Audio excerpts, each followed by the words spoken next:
we got a lot to get to. Okay, first of all, we have to look at the Sam Seder debate, okay? Oh my God. Oh my God. That was amazing. DNMBos. That was one of the most amazing things I've ever seen in my life. I want to cut right to the chase, okay? I kind of thought about watching a bunch of clips with you guys because I think that the clips are pretty damning, or at the very least, very funny. But honestly, most of the conversation was so stupid that I have to watch it with you guys, okay? And they only spoke for an hour, so it's not that long, but it felt really long. Sam Seder, what a nightmare. What a nightmare. He may no, yeah, I didn't see it. I wish I would have, but honestly, I don't know what to do because like I want to get off Twitter, but also it's kind of a pain because Twitter is the way that like I would reach out and speak to most people. But I also don't want to be on a platform that's like owned and perpetuates basically like Nazi shit. So yeah, this was yes, I understand that. Yeah, but I just wanted you to know I did reach out and Get off Twitter. Isn't he already off of it? it was on me not to realize that. I just assumed he didn't want to respond, but okay, well, me. That's nice to know that you reached out. I appreciate that. And the reason, I mean, obviously, people have been pushing for this conversation. I don't know if you know, like, the whole lore of it, the background of it. I mean, this is all I know is that Hassan reached out to me sometime. I mean, I got in touch with you October 24th. And I said that I was meaning to reach out for a couple of weeks. So I assume it was sometime in early October. And my thought we were just going to do this off air. But my understanding is that you and he were getting into it, and you felt like because he wasn't Jewish, you didn't have a perspective on this. And that's why he suggested that you speak to me. I don't speak for all Jews, just to be clear. Right. I speak for only for myself as a. I also don't understand. Well, sorry, I understand. I just kind of can't believe that Ethan is trying to rewrite history and pretend like he never said to Hassan, well, you don't even know what this is like. You're not even Jewish. That suggesting Sam Seder have a conversation with Ethan is so absurd when he explicitly said that. I don't. In any form. Well, Sam, allow me to speak for all Jews, if I may, today. Please.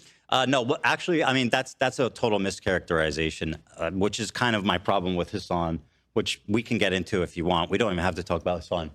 But basically, what I told him was that I was citing polling data that shows that about 70. Anyways, not to talk about Hassan, but when I was talking to Hassan, to 80% of diaspora Jews have some kind of positive feelings towards the state of Israel. And he was disagreeing with me. And I mean, this is available by polls, readily available by Pew Research just last month, showing that. And I don't know if you agree with that or not. I can pull it up, but 72% of diaspora Jews have some type of at least positive feelings about the state of Israel. By the way, remember when he used to say the 90% quote over and over and over and over again? And now he switched the number, probably because he has Giardia constantly watching my show. Can already tell today's going to be a good one.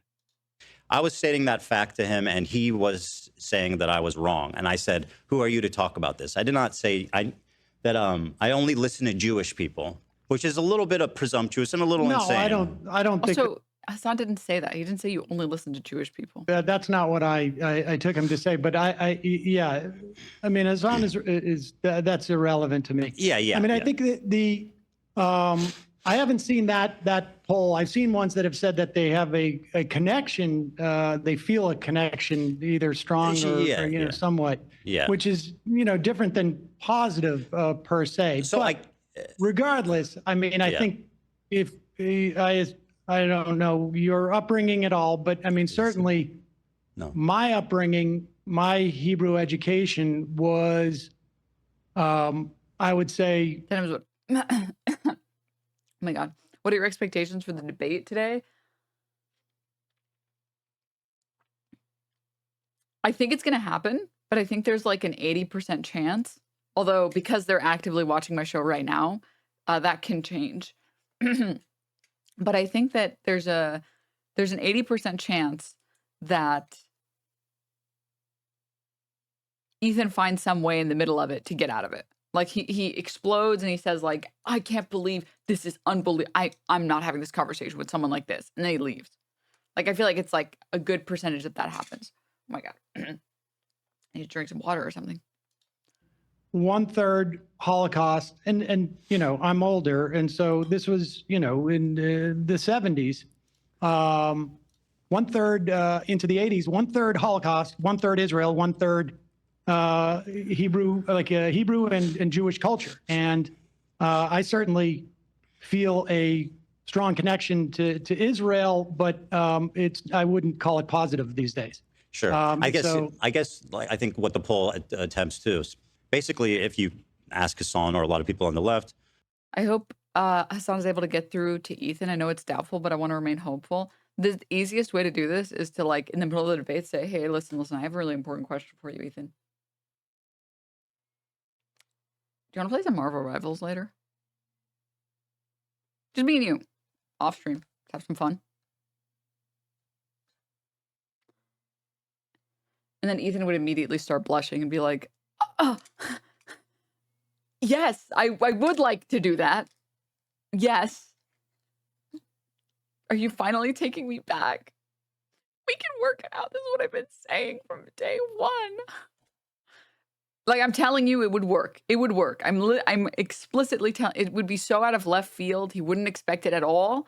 And that's the only thing that Ethan would actually see as a true, what the fuck is the olive branch? I'm telling you guys. I think an emotional attachment is the way to describe this. So it's like, if you think I certainly have an emotional attachment, and it's not, but it's not. I wouldn't describe it as positive. This isn't the one, is it, Dan? There's the one that shows 73% of diaspora Jews. Anyway, it doesn't really matter. Regardless, basically, I want to flesh out my ideas, my thoughts, because I'm being characterized by Hassan and a lot of his cohorts as being, a Zionist, being pro-Israel, being a Israel apologist, being a genocide supporter, being a baby killer, being married to a baby killer, et cetera, right? My wife is Israeli. I don't know if you know that. So basically, I would like to just take the opportunity. I like him saying that as if literally, as if not everybody already knows that, because you both talk about it every day. Oh my God. To explain my ideas, what I think about Israel, and you can tell me what you think, because apparently I will only listen to other Jewish people. So finally, I can speak to someone whose opinion matters to me. So thank you, as the official sanctioned Jewish man, Sam Seder, everybody. Dude, Sam is looking at this like this guy lost his mind. 100% Ashkenazi. You ever taken one of those? I haven't, but I'm quite sure I have some Sephardic Jewish ancestry too. So I would mix. That's good. Vilnius and Hungary, I think. Good for you. I think that's always a good thing. Hey, my friend, I'm 99.3%. So that's my. That's where my authority comes from. I'll take your word for it. So at any rate, let me start here by showing you a little context. Oh, let me also just say, I got about an hour. Okay, great. I'll just get into it then. Oh, here it is. Not that it matters, but okay, whatever. So let's start here. Let's start with a little icebreaker here. I know we're both fans of Tim Pool. Okay, let's just enjoy this image together. Tim Pool recently at a wedding. What a bizarre intro. Oh my God. And can you see that? Did he get married? Well, I think he's attending a wedding. Okay. And he's very formally dressed, except he appears to be wearing a beanie. I'm aware of his beanie attachment. Yeah. So I don't know. I thought this was a fine look. The thing that's really fun about Ethan Klein, why he is my best friend, why he is the rent payer, all these other things, is that he's so offensively stupid that everything that he does is so unbelievably transparent. Streaming. Like, in his head, he thought that this was going to play out really casually and cool.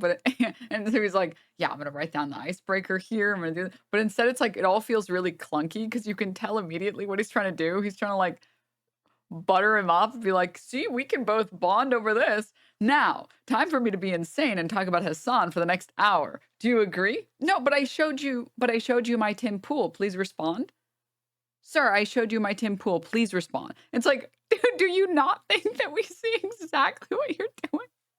Look for our good friend Tim Pool there. Very good. Sam was born yesterday. Yeah, so well, let me ask you this. What have you kind of like heard about me? Because I mean, I know that your colleagues have an I got to be opinion. honest with you. I have not heard much. I have, like, you know, the only thing I really saw that came up in any of my mentions on Blue Sky, I'm also on Blue Sky, is just this issue about talking to me. And I had Chance's poop pants. I'm sorry. presumed that that was it. But I don't, you know, like, look, from my perspective, I'm not, you know, and I know that there's been, you know, you mentioned in the email that there's been a lot of grief that you have taken. And I know that other people have also taken grief on all sides of this. And, you know, the personal aspects of this, and, you know, I don't believe that people, I don't actively attempt to deplatform people. I don't think people should do that. I don't think people should be swatted or, try to be fired or whatever, or have CPS sicked on them or any of that. I mean, I just don't think that's appropriate. I mean, I'm more interested in talking about my relationship to Zionism and my perspective on what Israel is doing and, what is happening in Gaza. And I totally agree. Let's just talk about the facts. Let me start by showing you this clip. So I've been actually talking about my feelings on the Israel-Gaza Palestinian dispute. Which I respect Sam for doing that, or like I understand why Sam has to do that. He has to like get all of that out of the way so that he doesn't deal with the shitstorm of like H3 clips and H3 Productions over and over and over again. So good on Sam, because the biggest problem I think that I was worried about with Sam getting involved is that they would all start mass harassing Sam Seder. But I'm glad that he got all that out of the way, and the rest of us will publicly litigate things. Situation for a long time. I lived in Israel for 5 years as well when I was with my wife early on. Here's my position right after October 7th, and you can tell me if you have any if you have any comments on any of my positions here. But this was posted on. This was from our episode a few days after October 7th. Yeah. Liars and bad faith weirdos. So here's what I'll say about Israel. Okay, listen. This isn't the first time I've said it. This. Unfortunately, chat, I tried to stop myself from pre-watching and I couldn't stop myself. And we ended up doing a little mini stream on the alt channel because I couldn't. I couldn't. It was just too. It was too tempting. I did watch this already, but I love that he shows this clip.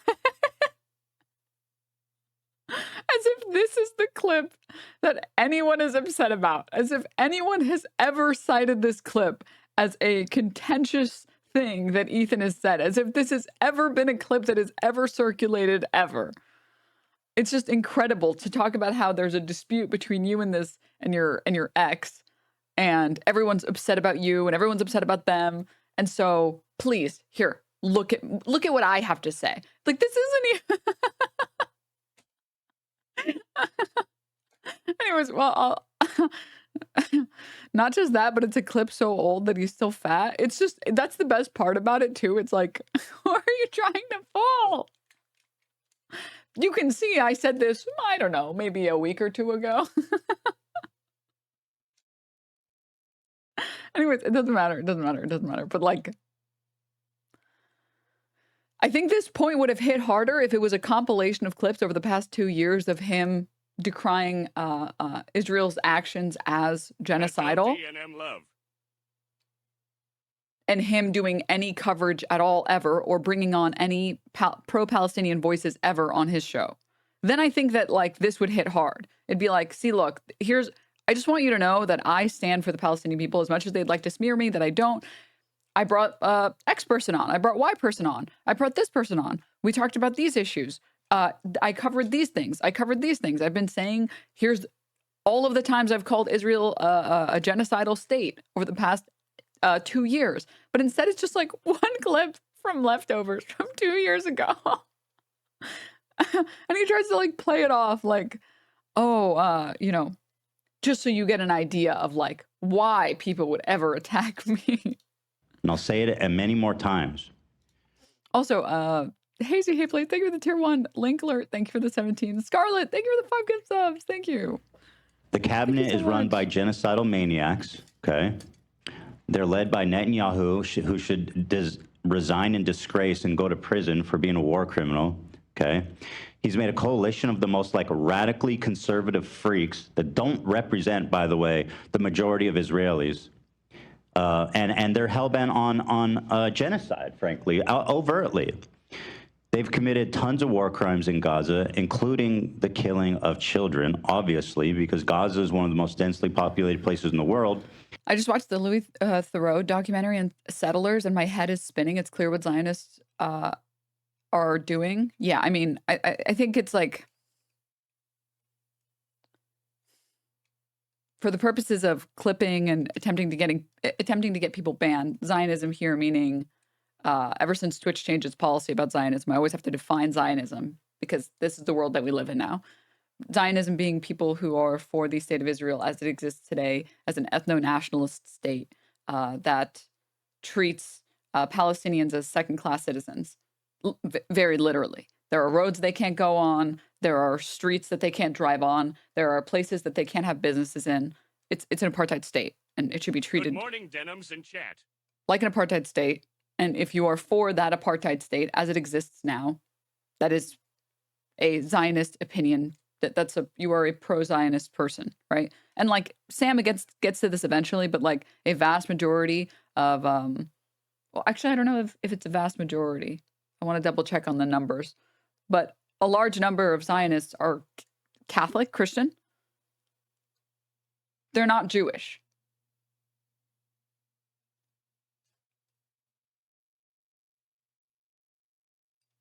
It's not being a Zionist, being for the ethno-state that is Israel as it exists today has nothing to do with Judaism. Evangelicals, thank you. Apologies, evangelicals. 50% of the residents are under 18, so when you bomb a building, and it's driving me crazy. The chance. Kiko, thank you for the 10 gift subs. Thank you, it's just driving me crazy. I have to raise the volume on that alert. Is that you're killing children is pretty much 100%. Okay? It's fucking barbaric. It's unacceptable. It's disgusting. I've seen videos, you know, I saw videos of Palestinian dads holding his dead like 5-year-old daughter. I mean, I don't need to watch this part because it just gets a little too emotional. But I mean, so that was my take right after October 7th. And obviously that was coming off the end of me being like kind of, I mean, I'm an Israeli citizen. The morning of October 7th, me and my wife were up at 3 a.m. as families were calling into news stations from their safe houses, people being burned alive with their families being murdered while on the phone with news. So coming off of that emotional. Anyone know if that clip is from before or after Matt Lieb's liberal Zionist TikTok? I don't know that. I don't know the timeline on those things. Crazy how he only had good takes when his son was sitting next to him. Well, when you know that you're going to get called out on stuff, you behave very differently than when you don't think that you're going to.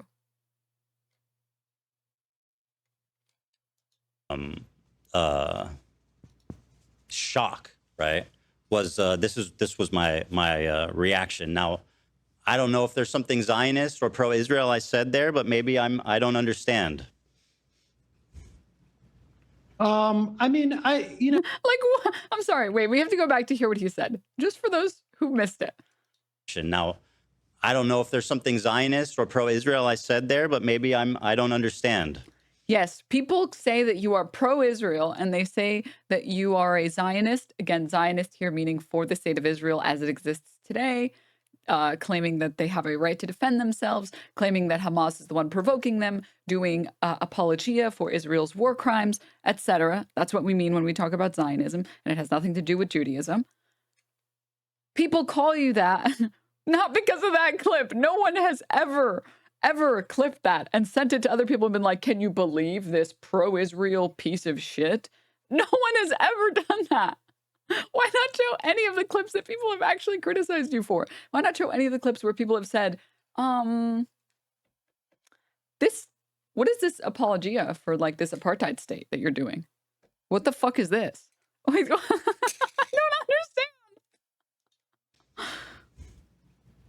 understand. I mean, I think much of what you said was true. I'm not sure, frankly, if what we've seen Israel do in terms of Gaza is not broadly supported in Israel. I'm not seeing the body politic. I mean, I was doing a lot of interviews with Israeli reporters earlier in 2023 about the protests against what Netanyahu was doing with the judiciary. Why does he lie? I don't get it. Because you cannot be pro-Israel and defend Israel and consistently run defense for Israel unless you are willing to do some lying. Like, you have to. It is necessary.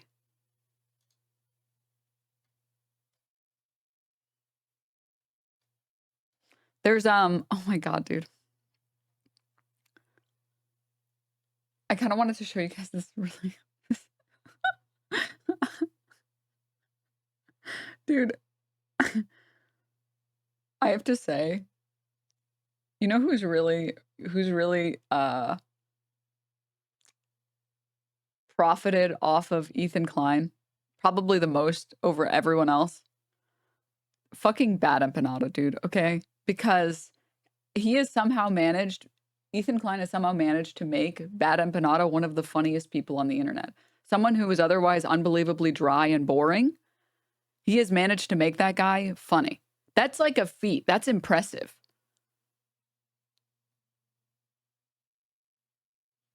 On the topic of lying, I'm sorry, I saw this video. And I really wanted to share it with you guys, and it's really good. We have lots of time to finish this VOD, so I'm not too worried, and I know most of you have already seen it, so I'm not too worried. We will get a chance to watch all of it. I want to show you guys something you probably haven't seen yet, which was unbelievably funny, and it's on the topic of how if you are pro-apartheid in Israel, and you run defense for Israel, and you never highlight stories about Israel doing, genocide, you have to lie. That is required. And Bad Empanada had a video, and I watched it, and it was brutal. Okay? It was brutal. It's called The Most Embarrassing Zionist Ever. Her arguments will make you cringe. Once if you've seen this, please if you didn't. So in my previous clip, I talked about how one of the people in the Bad Empanada Stalker support group Discord is this nobody like Destiny adjacent orbiter who defends him for pedophilia and sex crimes named Stardust. And I just wanted to provide a clip that is like emblematic of who Zionists are and how they operate. So Frogan made a video in which she said that Ethan Klein got the ADL involved to try and get people banned off Twitch, which is a factual statement, irrefutable statement. And I want to show you how one of these Zionist streamers deals with that claim, how one of the Zionist streamers reacts when confronted with a statement of fact that they cannot refute, because it's true. And then afterwards, I will show you the evidence that proves that it's true. Okay, so let's watch the video clip first. This is Stardust stream, which at this point had 74 viewers. You can see what... I forgot this person existed, I'm going to be honest. And let me let the man speak here, all right? I said about she looks like the Joker. She has the Joker face. I've never seen anyone with more of a Joker face than this. Like, this is someone who constantly makes fun of my appearance, by the way. Like, they have like a one-sided parasocial relationship with me. Now it's two-sided. Anyway, let's check out what she has to say. I think it's funny that you think me being in the eye.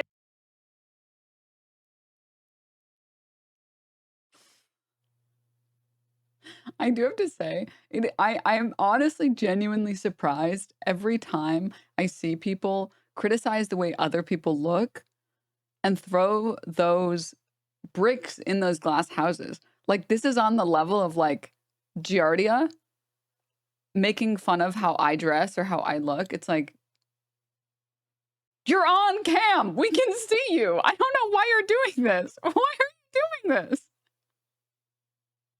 You're literally on camera. I don't understand. I functionally, I don't understand. And I don't do it because it's really mean-spirited. It's really mean-spirited. But, and also it's really funny and I don't want them to stop doing it. But sometimes I'll get tagged because I've said this before. Ethan Klein has managed to cultivate the largest audience of femcells. And people often misunderstand what femcells are. Femcells are not women who can't get laid. Femcells are women who are so insufferable that they cannot manage to find anyone who is interested in them ever because they are too insufferable. Like they are too annoying. Or they have like severe mental illness and that's why they spend all their time on the internet. That's like ruining their life and they refuse to seek help. So just wanted to clarify that really quickly. But Ethan Klein has managed to cultivate the largest group of mentally ill women. And sometimes they're in my mentions. And there was, I really held myself back on not showing it. But this one woman who has her profile picture of her face was trying to insult the way that I look by comparing me to some fictional character.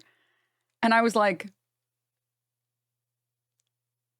there's literally a photo of you here where your hair looks like it's 80% grease. Like you don't shower ever. Why are you coming at me? And I was like, no, don't berate her. She's got like fucking 50 followers. I don't want to harass her. It's too mean. It's just too mean.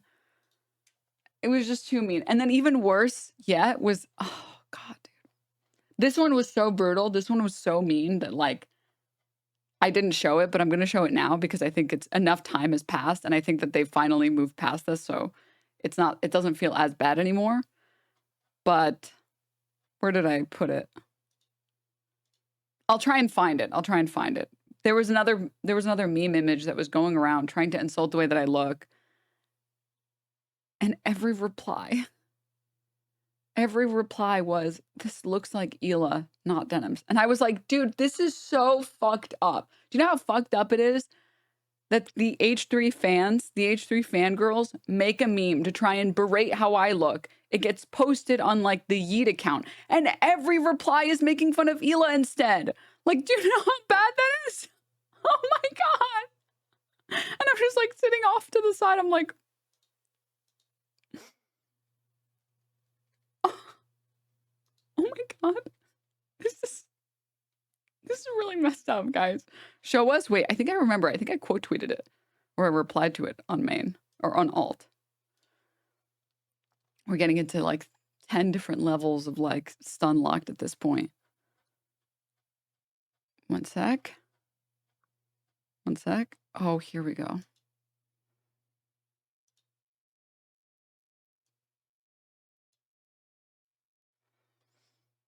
This is the Yeet account reposting an H3 sub meme that says Denims watching Content Cop on stream with the caption, H3 subreddit still cooking. Are we all going to pretend like that doesn't straight up look like Hila Klein? That looks much more like Hila. That looks more like Hila, though. The funniest part about this is legitimately just a picture of Hila. Damn, when did the H3 subreddit decide to start cooking Hila? Okay, but what does this have to do with this image of Hila? It's gotten so bad that I've seen Twitter accounts with this profile picture of this image, and the account names are Raider of Vermala.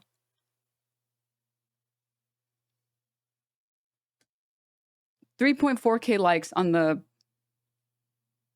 account from Yeet on this post with this quote tweet. This looks strikingly like Hila Klein. 14K likes. Like, why are we throwing these bricks, guys? Why?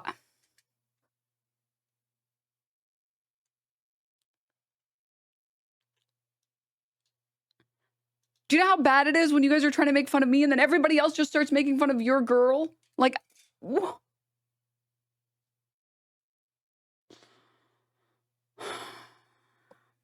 so anyways, I'll get back to the video. Get back to it.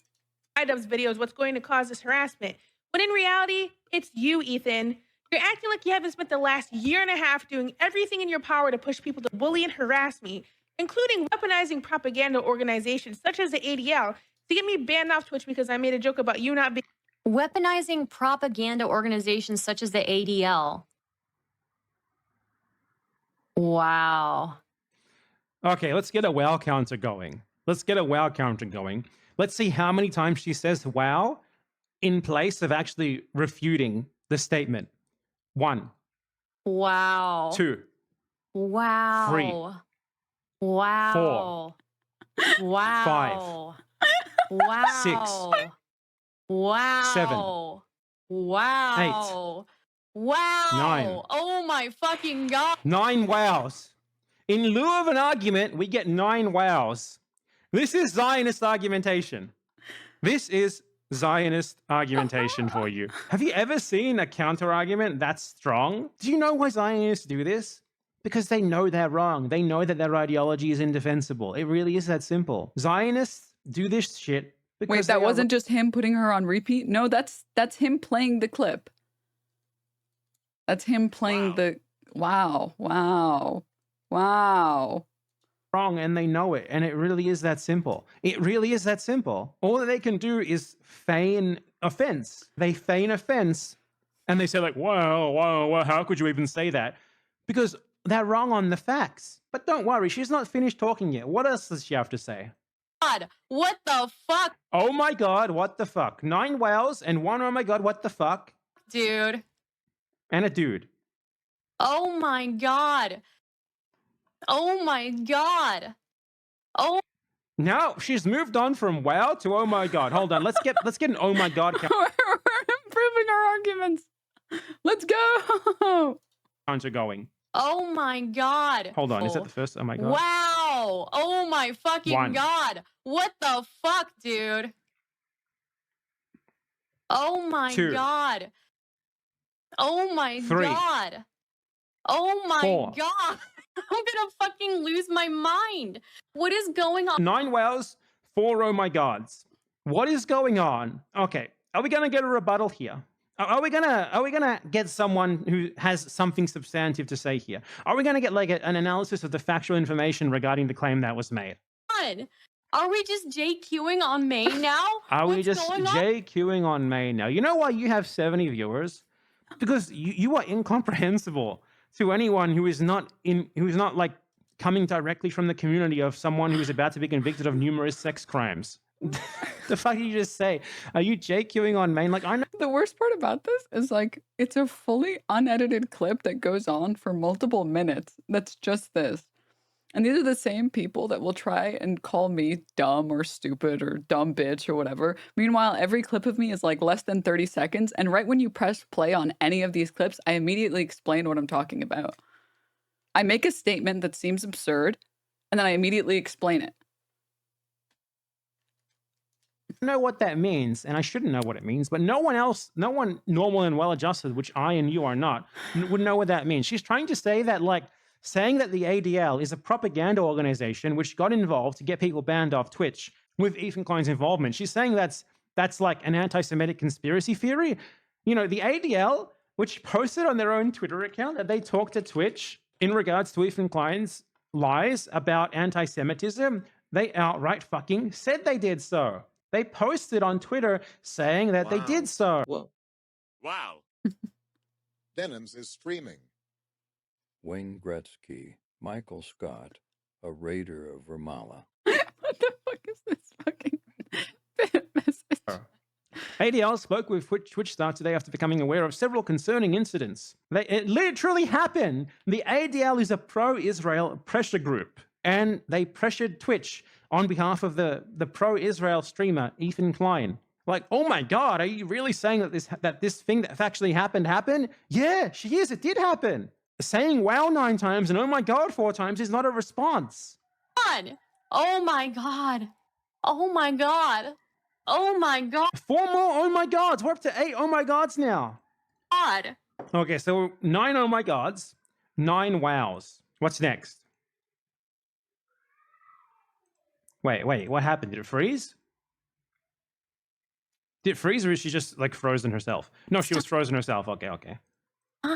Stop it. She's Stop. JQing on me. Okay, She's doing it. She's doing it. She's doing it. No rebuttal. No It refutation. couldn't be because it was objectively anti-Semitic. Oh my God. It was objectively God. anti-Semitic. Oh What my the fuck are you God. talking about? Objectively, there's no And object. now every time I say, oh my God, I have to say it in this voice. I have to say it in this tone. Oh my God. Activity with whether Oh something my is anti-Semitic or not. And I mean, you would have to prove that. Explain how. Provide us with evidence. Oh my God. That's, we're up to 11. Oh my Whistle, God. it's a foghorn. What was she thinking? What was she thinking? Oh my God. Oh my God. Oh my God.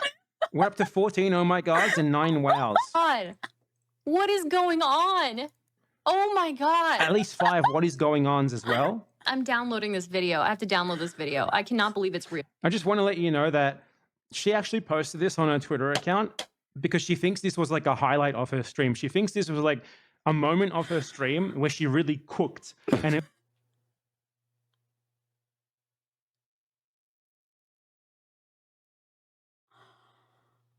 I cannot imagine the universe where I get a clip of myself, or I clip myself, and I say absolutely nothing for 2 minutes straight, and then I think that that looks good. Like that is, like that's, I'm in awe. I'm actually. it was like really worth showing everyone. And it's one of the most embarrassing things I've ever seen in my life. I can't believe she left it up. She left it up. She left up the video. She left it up. It still exists. It's public. It's public. The video is public. Why does she repeat everything she says 3 times?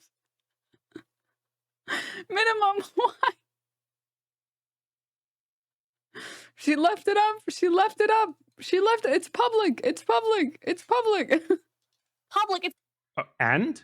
still on. I have to download this right now.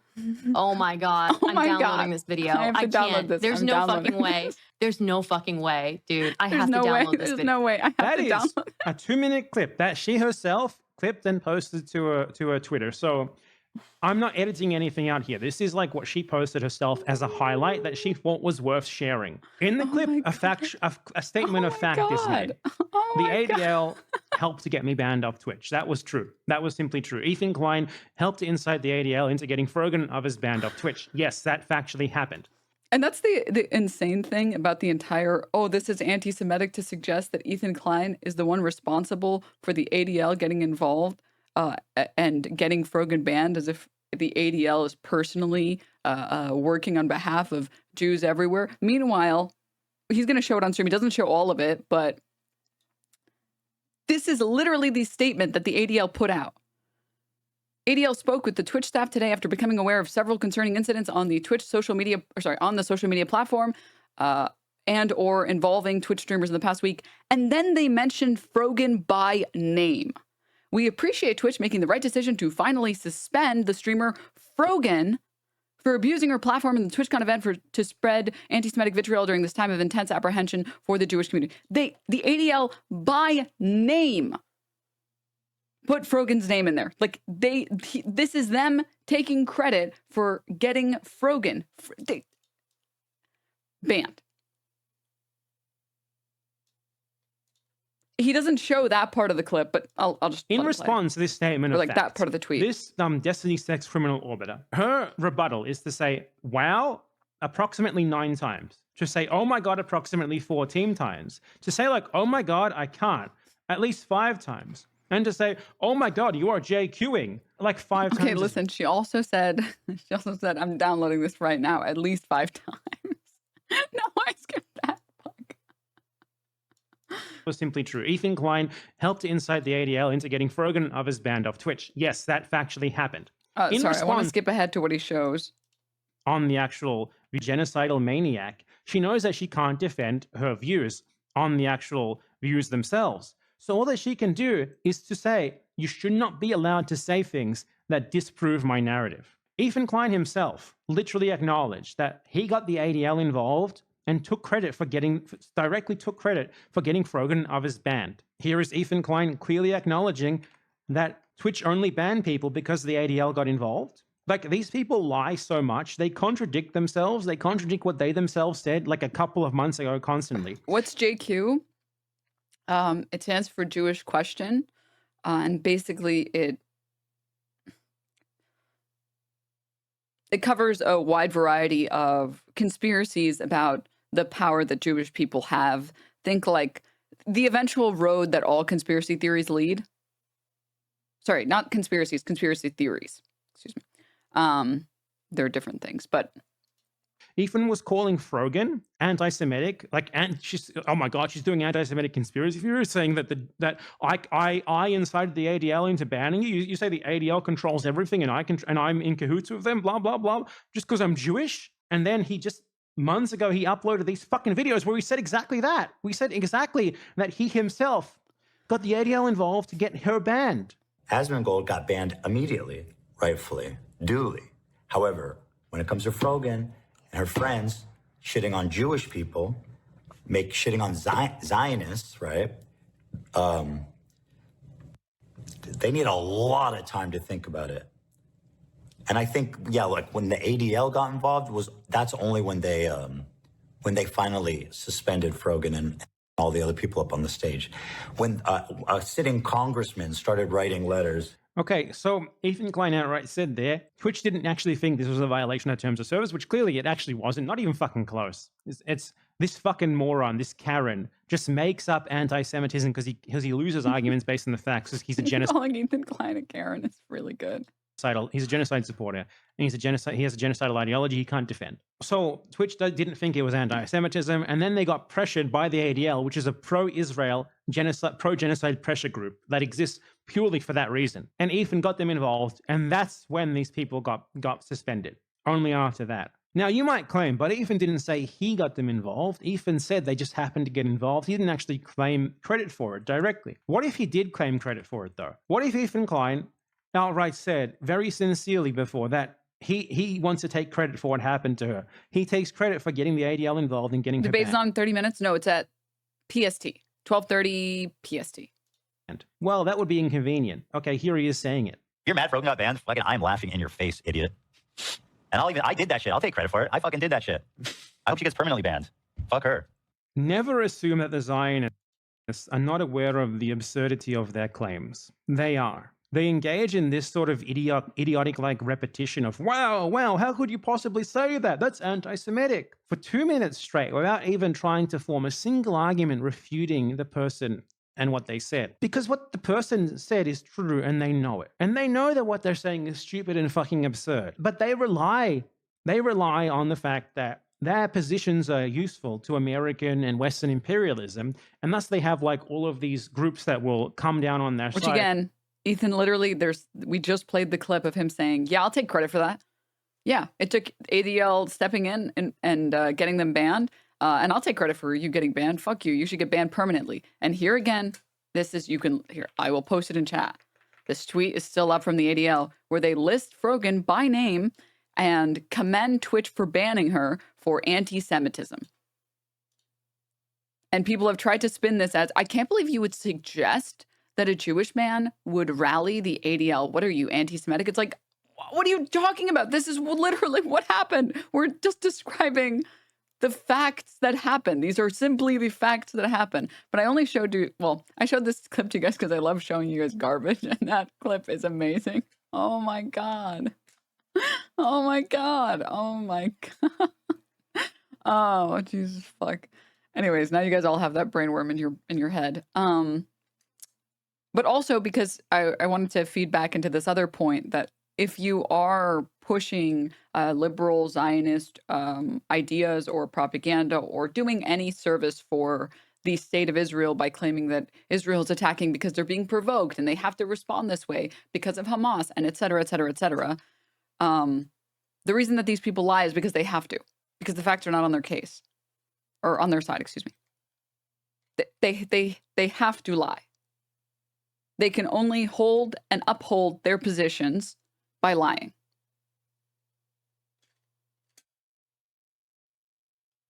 And I want to show that clip because I think Empanada says it pretty succinctly. And also he does it with a really funny clip. I can't believe she would post that on her account. Ah!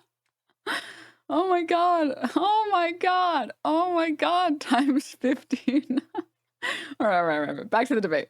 And there was a question as to whether Israelis would see that this autocracy that Netanyahu was attempting to sort of impose on the country wasn't an extension of what was happening in places like the West Bank and in Gaza in some fashion, and more so the West Bank at that time. That's crazy, Artemis. That's pretty wacky. That's pretty wacky. That is pretty wacky.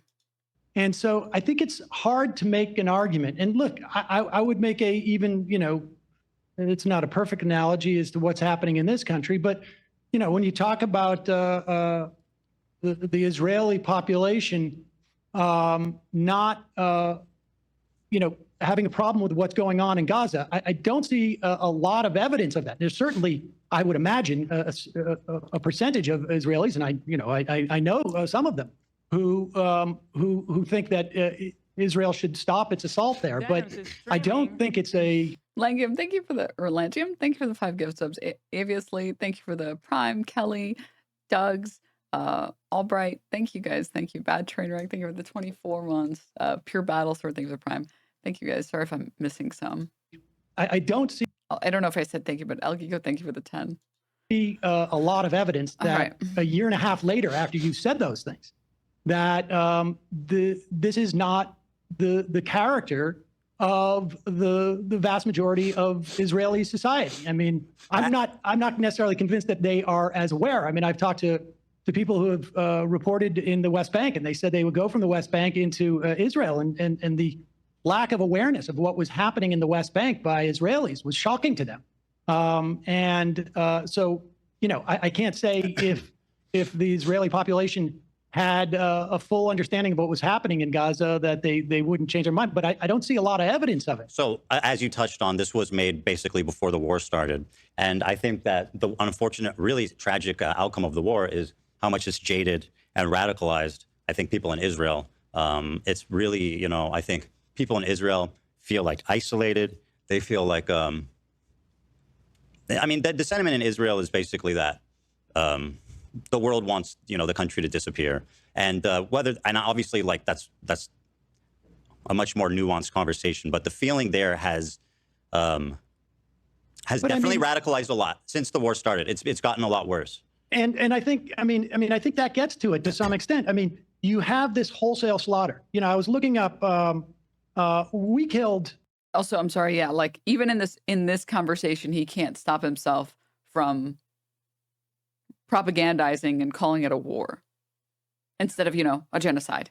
Like, he just played this clip of himself talking 2 years ago about how it's a genocide, and now he's like, war. It's like he forgot immediately what he just played. Grass-fed, thank you for the gift of to veggie. Thank you, Jaden. Thank you for the Prime. Did you already see this? Yeah, I did. I couldn't resist watching it live. I'm sorry. Also, somebody else said, that reminds me of the most annoying aspect of the Sam Seder debate was Ethan constantly saying, I agree, even when Sam was clearly criticizing him and didn't agree. Yeah.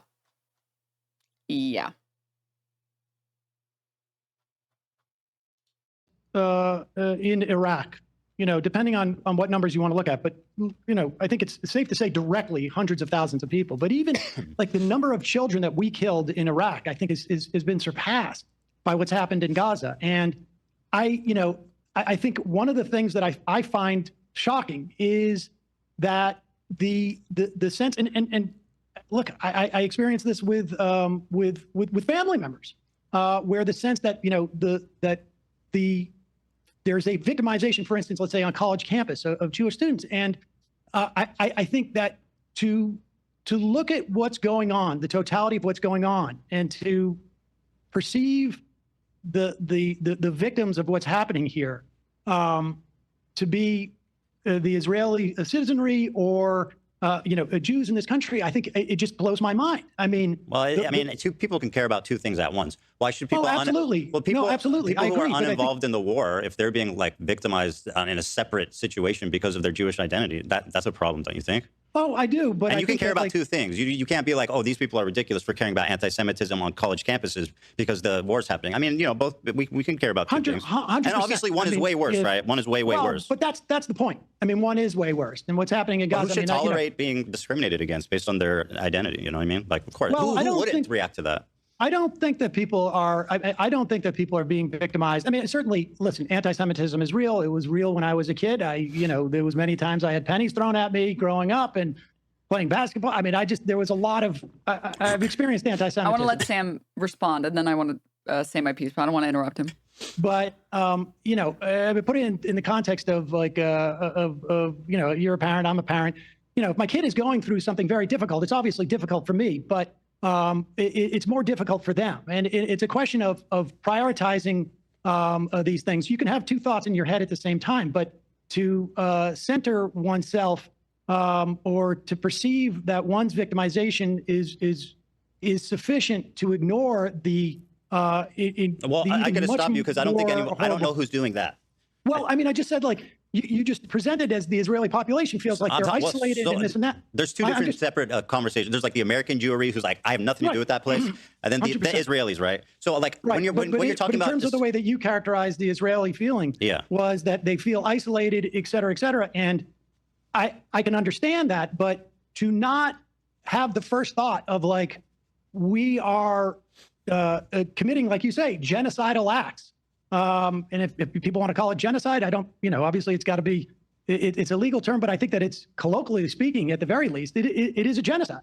And to not recognize that as the fundamental issue, the first issue, I think is blinkered. I don't know how else to say it. I mean, it's a little gobsmacking to me. Well, so I do agree with you that obviously in Israel, people, I think the problem, and just to say on a higher level, I agree with you. Like, obviously, the people in Israel compared to like what's on October 7th, they were victims. After everything that's happened, obviously, whatever they've saw. On a higher level part, just like, okay, to respond really quickly. When you're talking about anti-Semitism on campuses, what we're talking about here is videos of students, Jewish students, refusing to walk around the blockade that no students can pass through. They're not special anti-Semitic blockades. It's encampments that no students can pass through. Doesn't matter what your race, ethnicity, religion is. You're supposed to walk around it. That's the point of the encampment. It's supposed to be inconvenient. That's the point of all protesting. It's supposed to be inconvenient to help raise awareness for X, Y, or Z issue, genocide, inequality, war crimes, etc. And it's the oppression and the anti-Semitism that has been shown, and this is my biggest problem about it, is that they don't show actual instances of real anti-Semitism, of like synagogues that have been attacked, of Jewish people that have actually been attacked by Nazis. Because that doesn't fit the narrative that it's the pro-Palestinian people that are being anti-Semitic. Because I will tell you, there's anti-Semitism and there's anti-Semitic hate crimes, and the majority of those, the vast, vast, vast majority of those, are committed by Nazis and neo-Nazis. Those are the people that are attacking synagogues. Those are the people that are attacking Jews. Those are the people that are attacking Jewish homes. It's very simple, but that doesn't fit the narrative that the pro-Palestinian people are anti-Semitic. So they have to show these examples of the pro-Palestinian encampments being anti-Semitic, except the only evidence that they find is this guy refusing to walk around the encampment and being like, I'm Jewish and you're not letting me walk through. What the hell? And it's like, you think that this is on the same level as people getting genocided? You think this minor inconvenience that you and every other student that goes to this campus has to walk around, spend an extra maybe 5 minutes walking around, you think that that's anti-Semitism? And you think that that's worth talking about at the same level of the genocide? Like, you have lost your fucking mind if you think this. You have lost your mind. Because we can talk about anti-Semitism. We can talk about synagogues that get attacked. We can talk about Jewish people that are getting attacked. We can talk about these things. Unfortunately, for the pro-Israel group, all of these attacks are being committed by neo-Nazis, which isn't helpful for them. Because they really want desperately to smear the pro-Palestinian protesters as being anti-Semitic. Suffered pales in comparison to the mass destruction and like wanton death of civilians in Gaza and what's happening in the West Bank too, lots of awful stuff.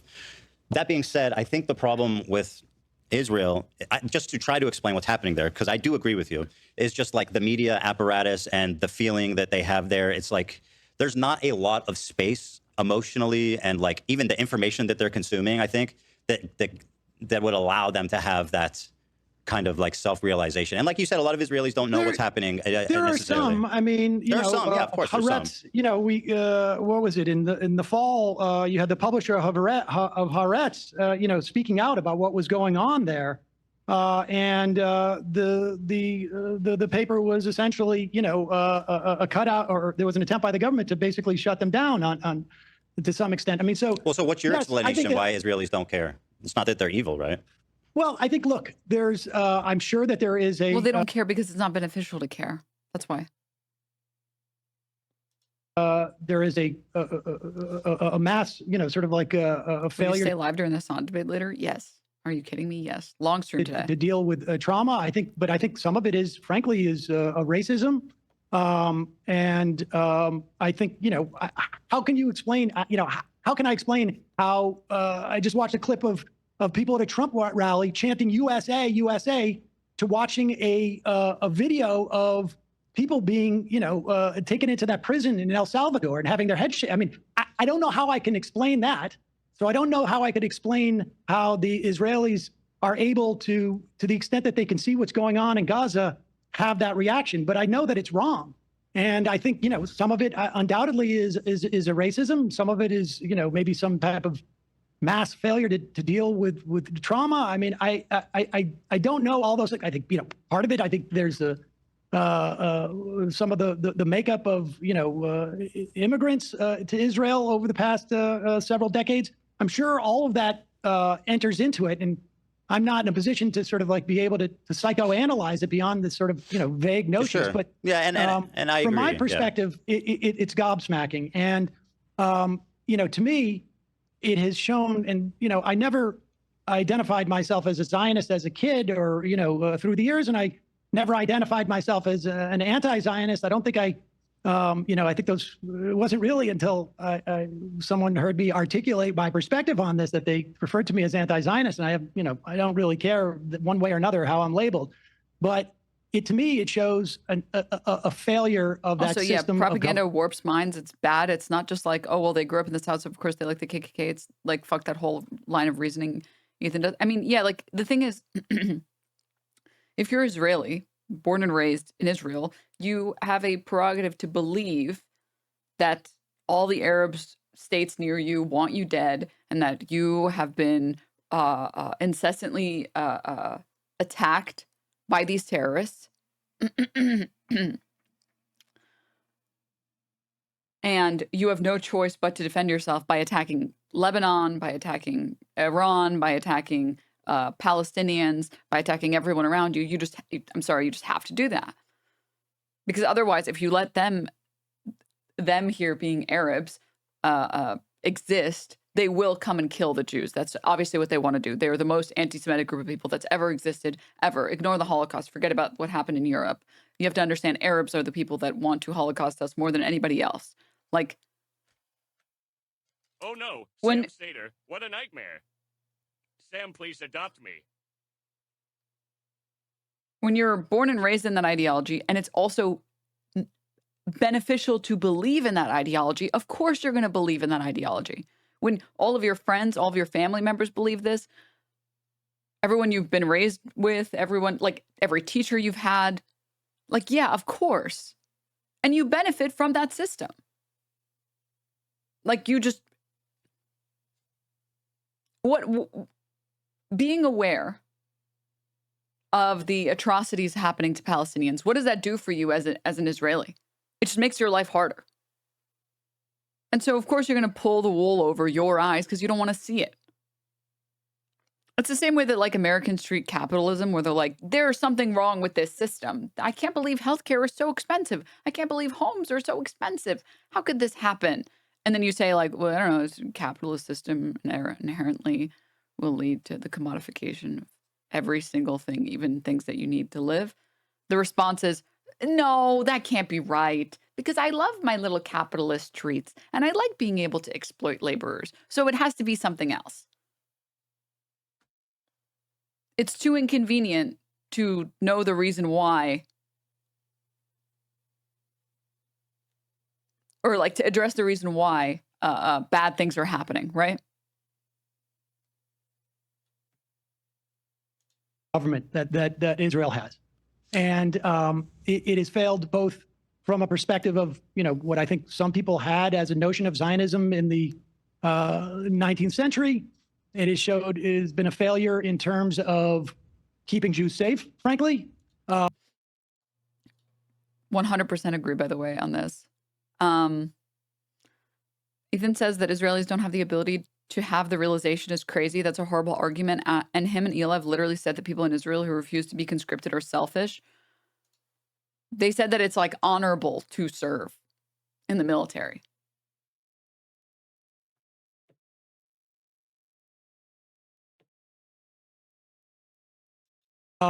It seems to have been a massive failure. And so I can't operate as someone who lives in Israel, but I can operate as someone who is an American in terms of like what we support, which is why I think we should end all aid. And as a Jew who sees my religion being used as what I perceive as a fig leaf for what Israelis or, Zionists are doing. And so, that's where I'm coming from with this, that I don't know if there is a psychological state that can justify this. In fact, I don't think there is. And so, it's just an attempt to understand, not justify, because it is what it is, right? Like it is the way that it is. And so that's for a reason. And it's just trying to explain it. That's all. I agree with everything you're saying. But actually, one thing I want to pivot to and ask you about. Do you think that we should cut all aid to Israel? I think that'd be justifiable. Yeah. I'm sorry. I don't believe this for a second. I don't believe that Ethan thinks this. I think that he felt pressured on it and he didn't know what his position was and he caved on that and said, yeah, I agree. He does not agree. He absolutely does not agree. He definitely does not agree. He definitely doesn't think that the U.S. should cease all military aid to Israel. All aid to Israel. He doesn't think this. He's saying he agrees because he doesn't want to fight this point because he doesn't know how to fight this point. And we're talking about like military aid and stuff. Yeah, for sure. Israel. Klein.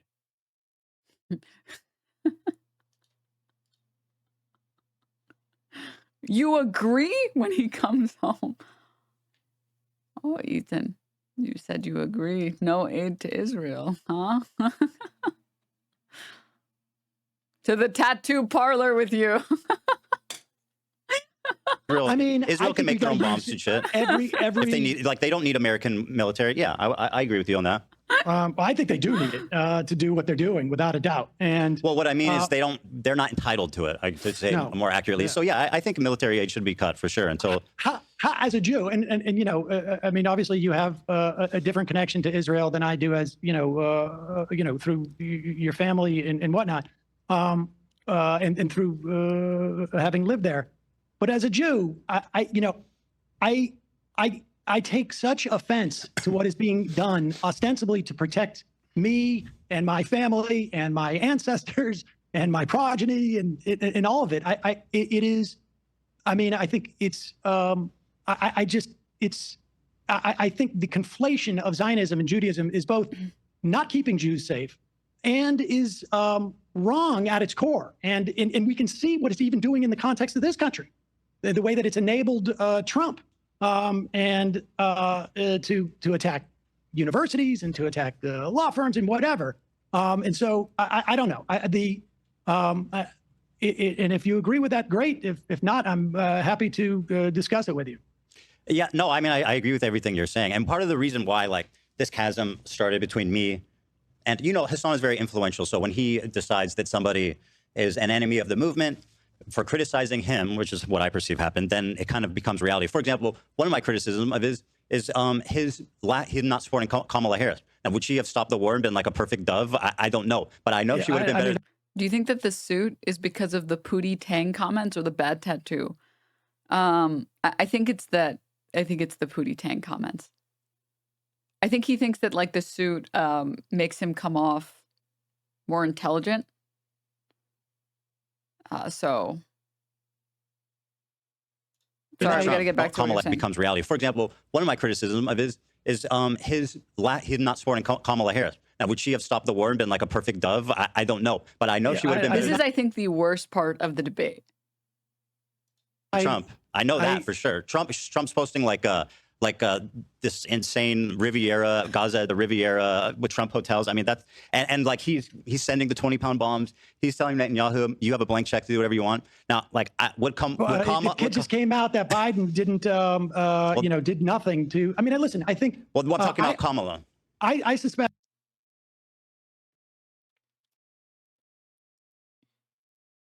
Ethan says, well, Hassan evil because he didn't push Kamala hard enough, and now they have Trump, which is bad for Palestinians. How dare you pretend to care about Palestinians when you didn't do everything in your power to make sure Trump didn't get elected? Already, like, an absurd statement. We'll just move past it. Pretend like it makes perfect sense. I want to get to what he's actually talking about. Sam Seder rightfully says, yeah, but it recently came out that Biden didn't even try and facilitate a ceasefire. At no point was he facilitating a ceasefire. We have evidence of this. Like, I don't, huh? And I mean, anyone who was like keeping up to date with any of this conflict understands that Genocide Joe wasn't planning on stopping the ceasefire. They were giving money to Israel. They were sending Blinken to say, hey, could you just do a little bit less overt genocide? That would be good for us. If you could just, because it's easier for us to give you more money if, the media isn't talking about how evil you guys are and how evil the state of Israel is and the government of Israel and how you guys are doing a genocide. That would be, yeah, we don't care about, are you kidding me? We love murdering brown people. We love murdering brown children. USA government? Are you kidding me? Yeah, that's fine with us. We don't care about that. Again, we're just talking about optics here.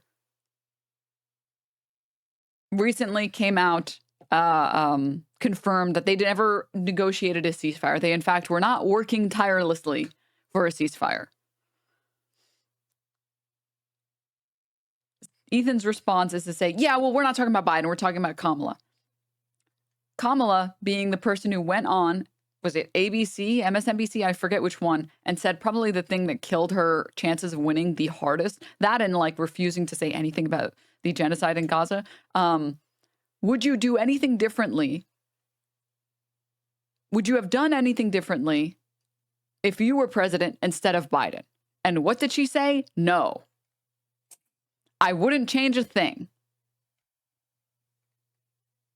What more? Like, we're just not going to believe people when they say things. We're just done believing people when they say things. And then Ethan tries to frame this as, oh, so you think Trump is better? Nobody's saying that. That's a brand new sentence, bitch.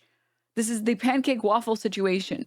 If you are incapable of addressing that the Democratic Party cannot win elections on unlikable positions by being Republican light, if you're incapable of recognizing that the Democratic Party, with all their money, with all the funding, with all of the excitement behind that campaign, and they aren't capable of winning because they can't even say genocide bad, that's not on the voters. Like, even if Hassan managed to convince every single person who watches the stream, even if I managed to convince every single person who watches my stream, that still wouldn't have been enough. Because there's millions of people that feel very strongly about, the genocide that weren't going to vote for her because she refused to say even a single sentence decrying Israel's actions as genocidal. You can... And like, this is the major disconnect between Ethan and Sam, I think, in this section and throughout this debate, where Sam is saying you have to criticize the Democratic Party because if you do not criticize them, they will not change their strategy. And if you do not and if they don't change their strategy, it doesn't matter how much outreach all of us do. It doesn't matter if we spend 24 hours a day, every single day, knocking on doors. You cannot make an unlikable candidate with unlikable positions win an election. We cannot do it. She needs to fundamentally change. This is electoral politics. She cannot tell protesters, I'm speaking. She can't do that if she wants to win. You have to address her issues, which is exactly what I've done, exactly what Sam has done, exactly what Hassan has done. This isn't, and like to begin with, the system of, well, we should just let them do whatever they want because we should vote for them, vote blue no matter who. It's a losing long-term strategy because your candidate just gets worse and worse and worse until they lose over and over and over again, which is exactly what people have been saying for ages. The strategy, the Ethan Klein strategy of, well, you can't let Trump win. We just have to vote blue no matter who. Guess what? It lost. It is not a good strategy. This isn't about personal feelings. This isn't about morality. This isn't about having a stance against genocide. This isn't about any of those things. Right now, the conversation Sam is trying to have with Ethan is, I voted for her. Maybe other people voted for her. Maybe I could have spent all my time convincing her. Doesn't matter. I'm talking about how her staff, how the DNC should have ran that campaign.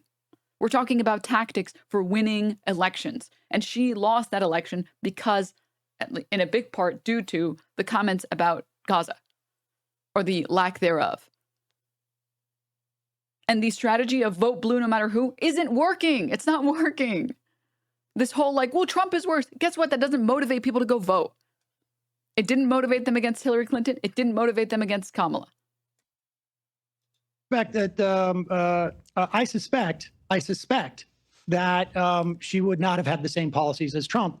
But at the same time, I think that it was a massive failure, both on a real human level. Like it would have, I think, had she articulated anything even remotely close to. Israel's ambassador to the U.S. recently told Haaretz they were shocked how gracious Biden was, and not once did he try to force a ceasefire. Denims. He literally said we have to thank God for Biden. Incredible. What I would hope her difference would have been, I think it would have probably had implications in the election, but I think perhaps even more importantly, it would have maybe implicated the behavior of Israel. So, I mean, look, I chose to support Harris because I perceived her as the lesser of two evils. But yeah, me too. And I think that that's an important distinction to make at a time like this. Yeah, I can certainly understand how some people were just so repulsed by what was happening that it made it almost impossible for them to vote for Harris. I think, you know, I understand why they didn't. I totally understand the perspective. Like, I'm so disillusioned with this administration, I can't support Kamala. But at the same time, like a hugely influential political streamer like Hassan, who has a huge influence on people, I think, and who's someone who, you know, who's very vocal about being pro-Palestine. I feel like it's an abdication of responsibility to be like, I'm not voting for Kamala, or I'm not telling you who I voted for. I suspect he voted for Jill Stein personally, but either way, he hasn't said, and he wouldn't endorse her. Now, like, if you're just like a random protester or whatever, and like you're like, I'm so disgusted, I don't want to vote, that's fine. But if you're like a high-level political streamer, and you know, I don't think that this clip exists. If I'm wrong, please show me the clip of Hassan saying, "Don't vote for Kamala Harris." basically you have the capacity to weigh like the lesser of two evils and what that means. I feel like it's an abdication of responsibility to not make that call. I mean, I certainly have been critical of Hassan legit hates Jill Stein. That's hilarious. He voted for Harris on stream. I thought that was a meme. I thought that was like a PSYOP campaign, whatever. I thought that was just a meme. People who, generally don't vote for the lesser of two evils. But I think, and certainly, in the run up to the 2016 election, I certainly, that was my perspective. But again, what the Biden administration was doing was so horrific that her inability to signal that there would be any change, and like Ethan is so stupid, he doesn't understand that Sam isn't saying, yeah, it's good that Trump won over Kamala. He's saying from an electoral politics position, from a let's judge her campaigning and see what went wrong and why she lost to Trump. I think it's, according to these polls, it seems like she lost millions of people because of Gaza, because of her lack of desire to say that Israel is conducting a genocide and we will have a ceasefire. And Ethan he's incapable of understanding this. He sees this and the only response that he can think of is, well, so Trump is better. It's like, this is really, we're reaching peak levels, waffle pancake right now. I think sometimes you have to take this at face value. And I think there would be certainly, definitely other things. You would not be assaulting the government like Trump is. But, I think probably this is the first election in as long as I've been doing this, and I think it's been 5 elections now. I mean, I'm old, that I couldn't really condemn someone from taking that position. Oh, thank you for this timestamp, Sir Dig. No, I did not forget the president. I voted for the president. I'm just not telling you who I voted for. I am not going to influence your opinion in any direction. unless it is to vote por Trump, in which case I will tell you not to do it. Anyway, what? I'm shaking and crying right now. It's disgusting that you're calling him by that last name. You should be banned on this platform forever. Hashtag justice for Adam. Will you tell us after the election is over? Maybe. It's a good clip. Anyway, where is it? Take a photo of it. You know what? I'm going to take a photo of it. And one day I'll release it to the world. I think I'll pick up my ballot. God, I use a DSA LA guy, but I appreciate the help on the ones that didn't have a recommendation. For Donald Trump. Yeah. It's just nonsense. We'll get back to based upon what we were seeing. I mean, this is... It's not just some random person. I do, and I'll tell you why. Kamala Harris wanted a ceasefire. She stated that. Trump. Honest question, what was the long-term hope for not voting for Harris? I mean, from people that I spoke to personally in my life who voted for, who didn't vote, people who voted for, I don't know if I know actually anyone who voted for Jill Stein. And people that I've met who have told me that they voted for Trump. But I know that we're talking specifically about people who are progressive who didn't vote Kamala. Their position was, you cannot, on principle, vote for another genocidal Hassan freak. says no clips, just talk right at the start of the debate. Ethan will just run away. That this issue is too important, and I refuse to be another self-centered American, right? Now, I mean, I voted for Kamala, right? I voted for Kamala, and I voted for her in a blue state that was going to go Kamala. It's fucking California. I'm sorry. LA is going to go blue every time. They're going to go blue every time. I still voted for her anyways, because my perspective is like it's cruel and unusual punishment to subjugate the rest of the population of the United States to a Trump presidency, which it is. But like, I mean, I get the position. I understand the position that these people have, right? The position that these people have is, but I don't want to vote for, I'm tired of voting for the lesser evil. I'm fucking tired of this shit. I'm tired of the Dems never earning my vote and just doing genocide and doing whatever the fuck they want and enriching themselves just at a slower rate than the Republicans would be. And what? I should be happy because Trump isn't in office? And like, what the fuck am I supposed to say to that, right?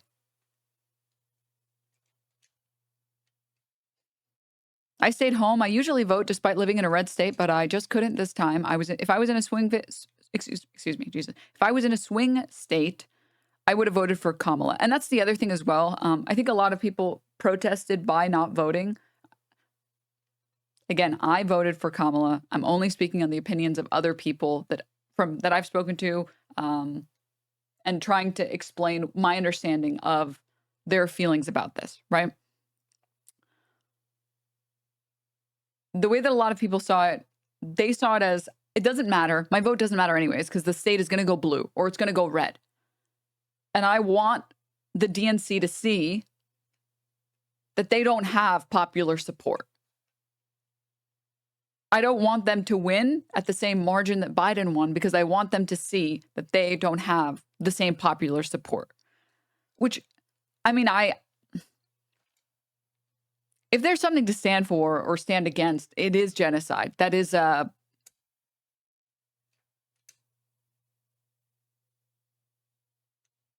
doesn't matter. Palestine was not a reason for Trump's win. All exit polls showed that it was the economy and immigration. Exit polls might not show that Palestine was a reason for Trump's win, but it does show that it was a reason for Kamala's loss, which I know seem like the same thing, but they're different. Kamala lost millions of votes because of Gaza. There's polling that shows this. We've talked about it on stream before.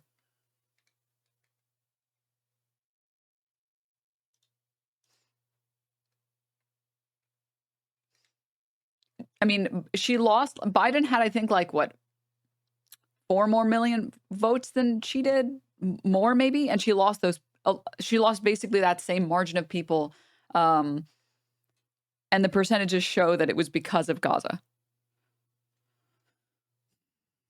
Anywho, all I've done my whole life is vote for harm reduction candidates. Why should we have to do it silently? And the frustrating thing is, if political pundits like Sam Seder or commentators or just people on the internet like me try and talk about these issues and try and highlight these perspectives, perspectives from voters, we're seen as endorsing Trump instead of trying to improve the Democratic Party's fucking agenda or like their movement or their campaigning. Like, you cannot just ignore these people and say, well, it's a moral failing on their part. Keep on going with the current path that we were heading on. It's working great. Just ignore those people. They're going to realize that they're wrong eventually. We just keep going. No, you have to address these people. You have to address this giant group of people in this country that don't think that you are good enough. And if you refuse to address it, you're just going to keep losing. And like, for every single person here who has this opinion, who watches Twitch, there's another 10 that have this opinion that don't watch Twitch. The way that you said that encapsulates the Harris campaign really well. They didn't try and get people to vote for them, but against Trump, all parts of her campaign were popular actively got pushed down in the campaign priorities. Yep. I mean, I voted blue because it's easier to fight for causes like Palestine when women /LGBTQ+/worker rights aren't gutted like they are proving to be under Trump. Not many people think like that, though. I mean, yeah, I just...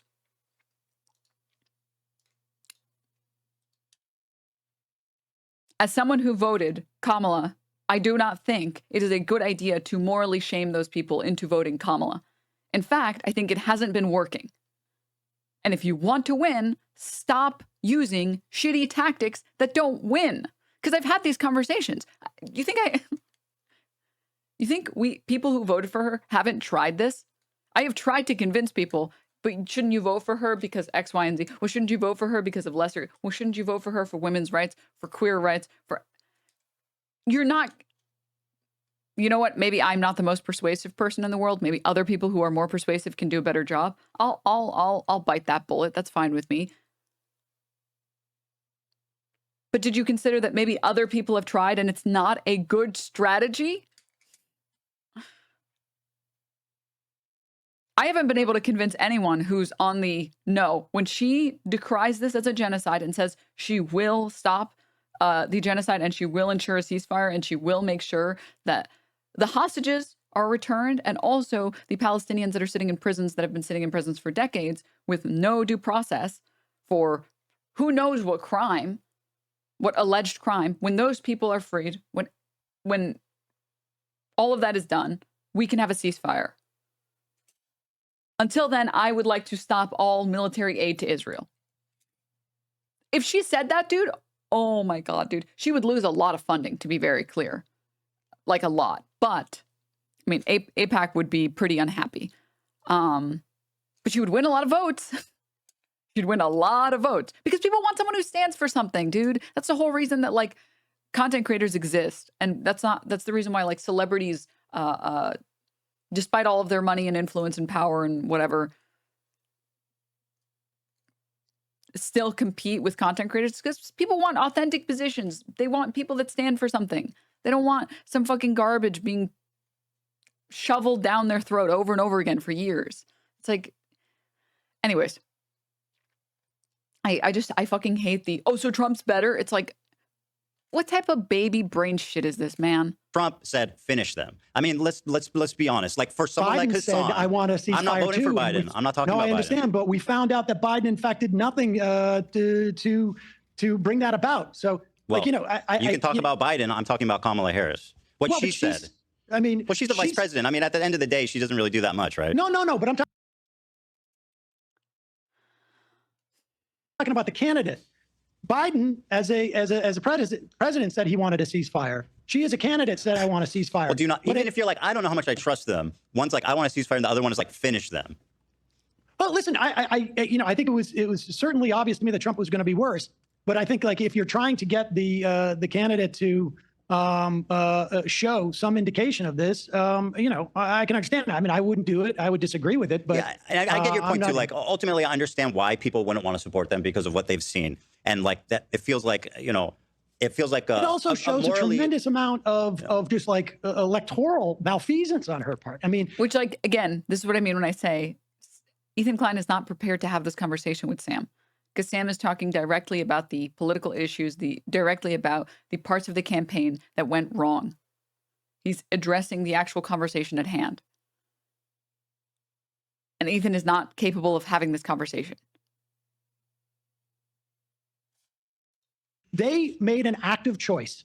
And I think, you could have put that Palestinian lawmaker from Georgia on stage. They made an active choice to signal to whomever they were signaling that they weren't going to do anything. Now, I happen to believe that she would have been better on this than Trump, but they were making an active choice to do that. I mean, it was really electoral malfeasance on her part, in my opinion. But I don't know what the point of litigating this is per se. But well, we're talking about kind of my criticisms of Hassan and how this. Sam, I don't even understand why we're having this conversation about this right now. It's very bizarre. Ethan, well, because I want to talk about Hassan. Well, let me show you this. I don't care. Yeah, about, I know. Honestly, I'm like, let me show you this. This is more. I honestly. Like, yeah, you don't care. I know. I don't care. I don't. And why should you? I don't blame you. We talked about anti-Semitism, and you think that I don't want to put words in your mouth, right? But you seem to have conveyed that, compared to the destruction and everything happening, the genocide, the loss of life in Gaza, the humanitarian crisis in Gaza, that obviously that's way more important. So let me show you an example of something. And again, I know you don't care about the drama. To me, this isn't drama. This is one of the biggest, most influential streamers spreading something that I think is really dangerous. And you can agree or disagree, but it's a short clip, but I'll show it to you. And you tell me what you think. This will never happen, but in a totally just world, any kind of, regardless of your background, any kind. And now we're playing the dog walker clip. All right, let's go. Kind of fucking Zionist tendency should be treated in the same way as being a fucking rabid neo-Nazi. And you shouldn't even let someone be the fucking local dog catcher as Felix was posting. Dog catcher. If they've ever exhibited. Liberals. But yeah, the vibe I got was before the election was not voting for Harris was correct left position. It was shocking. Hopefully out of the ashes, we get good candidates to run. Yeah. Yeah. Yeah. I mean, correct, Chatter. D-Stern, K-Bro, Antonies, Tracy Poop, Coda, Bub, Thoria. Thank you guys so much for the subbies. Thank you. Nacho, thank you for the biddies. All right. Any sort of like positive feelings about the state of Israel. I'm so serious about this. Now, by the way, he didn't misspeak. He doubled down on it yesterday. He said, no, I agree. Sorry, I want to get back to the last bit of that. I'm so serious about this. Felix was posting. If they've ever exhibited any sort of like positive feelings about the state of Israel. I'm so serious about this. Now, by the way, he didn't misspeak. He doubled down on it yesterday. He said, no, I agree. That's what I think. Now, just to recap, he says, anyone that's had positive feelings at any point about the state of Israel is a neo-Nazi that's not fit to be a dog walker. Now, to me... Dog catcher. Sorry, I know I've replayed this clip like 4 times, but I want to play it again. Let someone be the fucking local dog catcher as Felix was posting. If they've ever exhibited any sort of any like positive feelings about the state of Israel. If they've ever exhibited any positive feelings about the state of Israel. Now, this is, I guess, like the root of the issue that I have with liars like Ethan Klein. When it comes to them talking about things, they should be given peak charitability. They should be given some leeway. Obviously, you have to understand that that's not what that clip meant. You know, when my wife says, I mean, about Palestinians being trained to hate Israelis and kill them, you know, like that's, you don't understand the context of that. And like, we were annoyed that day and all this other stuff. And yeah, okay, listen, okay, it's not fair to judge us on that clip. You shouldn't judge us on that clip, all right? When Hassan does this, no, it's exactly what he meant. He meant what he said. We should judge him exactly on those words, exactly on what he said. At no point is there a consideration of, if you have said any positive statements about Israel while knowing about the genocide, while being informed at all. And like in today's modern day and age, when probably everybody understands or like has some understanding, even just has seen the pro-Palestine protests. And you're still going out of your way to be positive about Israel.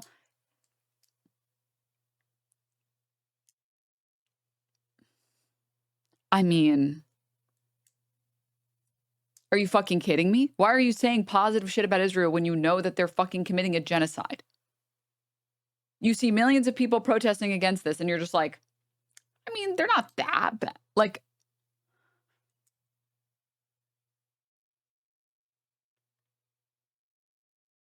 I do agree that the phrasing on if you've ever said anything positive about Israel is unclear. I think within the context of the clip and within the context of Hassan's stream that I know Ethan watches every fucking day, he doesn't mean that if you've said something positive about Israel in 2004, we should ban you and bar you and jail you from and you should never be allowed to re-enter public society. Like, I mean, I guess if you want to believe that, you can believe that. Sure.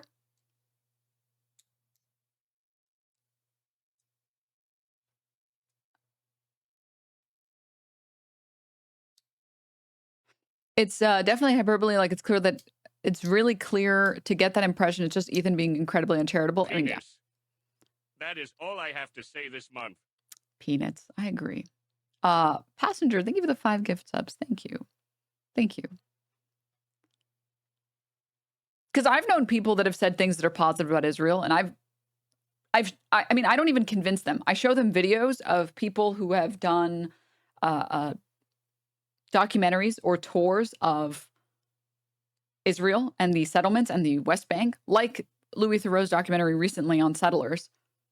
And that does the convincing for me. I say, hey, just so you know, the whole Hamas thing, let's just pretend like all of that flies, and that makes sense why Israel is doing what they're doing in Gaza. What about this? What about the West Bank settlements? Like, have you seen this? And the answer is always no. And then I show them, and they're like,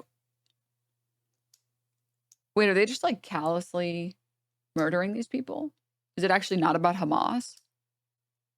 Because if it's all about Hamas, why? What the fuck is this? And Hassan knows that. We all know that. We all know that, like, if you show someone any of the footage or any of the atrocities that have been committed in the West Bank, not run by Gaza, or sorry, not run by Hamas, they change their positions. They say, oh, wow, that's pretty, that's bad. That's really bad. Yeah, I'm starting to think that Israel is not just accidentally or carelessly acting, and they're acting intentionally. And or you send them like any of the ICJ hearing, any of it, or the ruling. So, yeah, I mean, I've known people personally who have had positive things to say about Israel, that I have managed to show them the things that have happened in the past 2-3 years, and they've changed their perspective on it. That doesn't mean that, like, what type of delusional do you have to be to not see this hyperbole and not recognize that obviously he's not talking about people who are uninformed. Obviously, he's not talking about if you said something a decade ago and you didn't know anything about the conflict. Obviously, he's not talking about that. Like, you have to be willfully distorting things to want that to be true. Do I think that it could have been more clear on the hyperbole? Yeah, maybe, probably. But these are the same people that have gotten mad at me about saying childhood amnesia is real. Like, they just are pretending like it's not real. And then they're pretending like I said anything about trauma when I didn't say anything about trauma. In fact, I said the opposite, which is trauma does not equal memories. You can have traumatic responses, but not have the memory associated with why you have the traumatic response.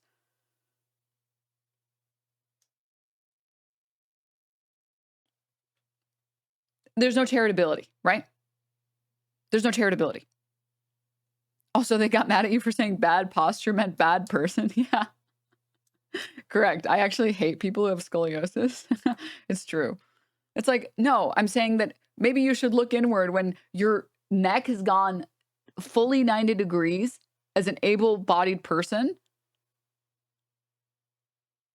because you're sitting in the fucking editing dungeon all day.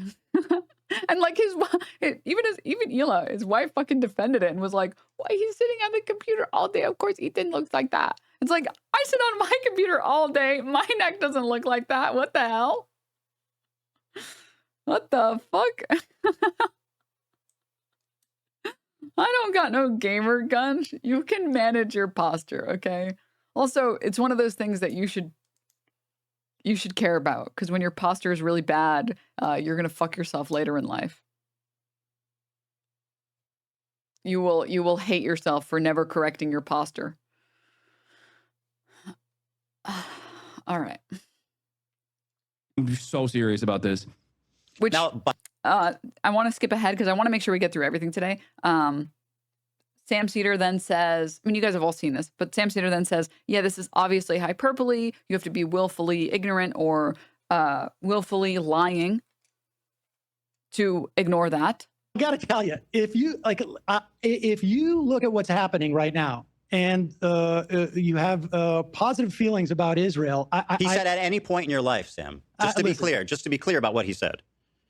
Would I have said at any point in his life, someone's life? But I just think this is such a petty, like the idea that we're going to police. Hold on, let me respond. You want me to respond to this? I don't, like I say, I don't care about this, but if you're going to force me to respond to it, what Israel is doing right now is so far beyond the idea that someone says any time in your life or not or whatnot. He's talking about Zionism, and frankly, I think it's very difficult for me to understand how someone could have positive feelings at this time. Now, you want to say in the past and what? Okay. Yeah. Like I say, I will grant you at any time in your life that is too broad a step. But wait, let me finish. Yeah. But see, you go in and you're making this about anti-Semitism by doing this hopscotch about a poll that people had positive feelings that Jewish people do, and then therefore he is anti-Semitic. And honestly, that type of conflation, I think, is so dangerous and so disingenuous. I mean, I don't want to get too passionate about this, but I'll tell you something. I have had a guy who went to my bar mitzvah, my sister's bar mitzvah, my kid's bar mitzvah, sat at Passover with me 3 or 4 times, call my father and ask him if I'm anti-Semitic. Now, this is just one, that is just an example, an illustration of conflating when he's clearly talking about Zionism. Was it hyperbole to say any time in life, whatever? The fact of the matter is this conflation is dangerous for Jews.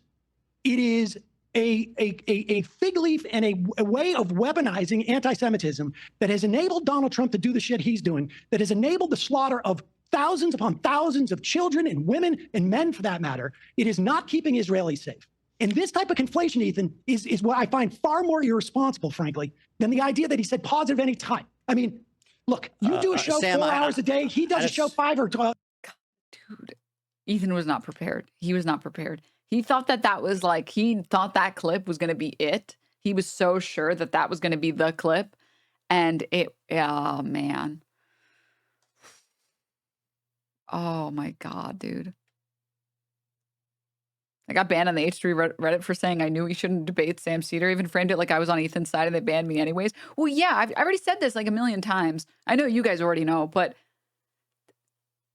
that subreddit doesn't have Ethan Klein fans. That subreddit is a snark Reddit for making fun of Ethan Klein by convincing Ethan you're on his side and feeding into his delusions so that you can get some more milking out of your lol cow. I've been said this, and I've been saying this for like 20 fucking years now. Like, they don't give a fuck about him. If they cared, they wouldn't be posting shit that's enabling him to crash out further. But instead, what do they do? Like, there's a clip that I saw sort of recently where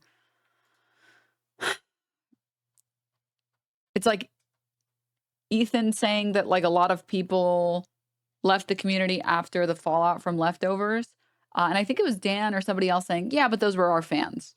A lot of those people who were Hassan fans were also our fans. And he says like good riddance. Like it's him admitting that a large number of people that left were H3 fans. Like there was a large number of people that had been paying members for years that this was the line for them. And that's why they left. And he's losing the audience of normal people. And what is he getting instead? Crazy people that want to farm him for content and milk him for content and make fun of him for content, which they're getting. They're absolutely getting them, dude. I was an H3 fan. I left and now I'm a Hassan fan. I mean, I was a paying member for 4 years.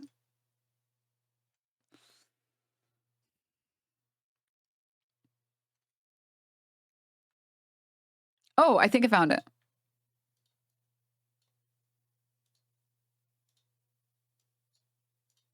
Ethan Klein finally admits that the people in his own community were the ones who were criticizing his takes and not some hate raid from Hassan. Enjoy your destiny supporting, sex destiny, supporting stalker community, Ethan. I'm sure that will work out well for you. Similarly for decades. Bro, are you listening to what I'm saying? This was when I was constantly getting triggered by Hassan fans. Thank God that's over.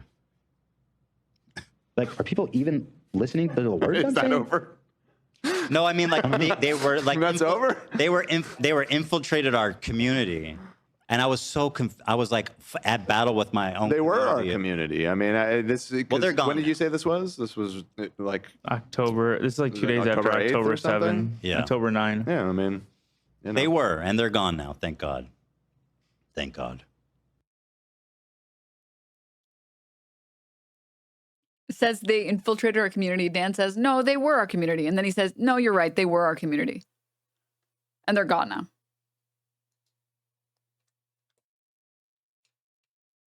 It's almost like all the people that criticized your opinions in the first place. It was never a fucking hate raid. It was your people saying, dude, I give you money every month because I like your content. I like what you say. Girl, and can't you leave some slay on the table for the rest of us? And I don't want to support someone who's like pushing Israel propaganda. I don't want to support that. Please stop. And then he doubled, tripled, quadrupled down, kicked all those people out. Which, like, don't get me wrong, I kind of get where he's coming from, because I will say leftists are so annoying. They are so annoying, okay? They are so annoying. Trust me, as a leftist. I know this because I'm annoying, okay? But there are some leftists that are only annoying. That's it. But most leftists, I would say like 90% plus, are annoying because they're right. But that's why you got to keep them around. You got to learn to deal with them and be like, hey, watch the tone. You can be right without being insufferable. You can say things that are based without being annoying and being insufferable, without being the woke of the day. All right? There are ways to communicate with other human beings that aren't you being a self-absorbed prick. Okay? So. As far as I could tell, 15 hours a day. And to focus in on that one tiny clause. This is not one tiny clip, Sam. Well, you don't know. This is a totality of behavior. But you and by the way, it's up. easy. And I appreciate that you can hand wave it away and say that it doesn't. No, I'm not hand waving it away. Well, you kind of are. I'm saying this you're saying it doesn't. You're saying actually I'm wrong for caring about it. No, yes. In fact, I'm saying this conflation is incredibly dangerous. It is disingenuous. I think it's dangerous right now, to ignore what's being described as dehumanized. Stop pulling my boy Mike from PA. No, I think annoying leftists are needed. They're important, okay? I think they're important and they're needed. But they are annoying, okay? Yes, chat. We will be watching the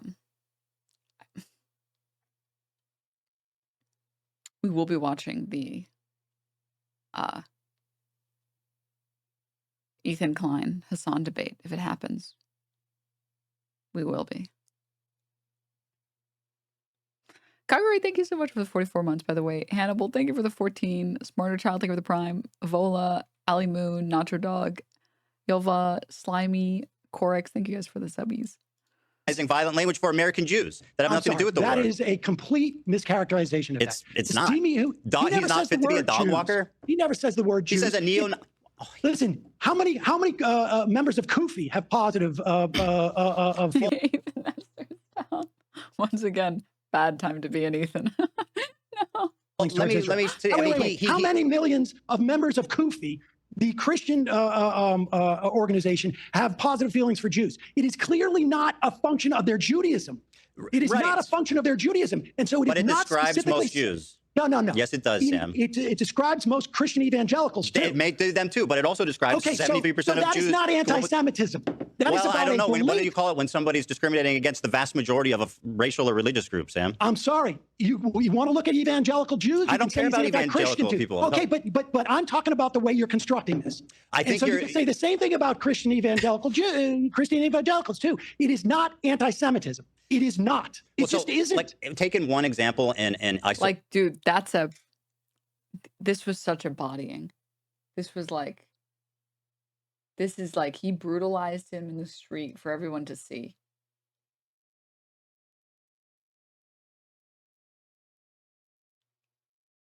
Man,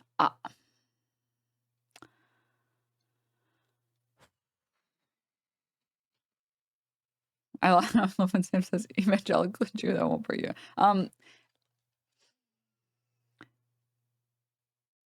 If 80%, 90%, 95, 99% of Germans believed that Jews should be Holocausted during Nazi Germany, and you pointed that out, that would not be anti-German rhetoric.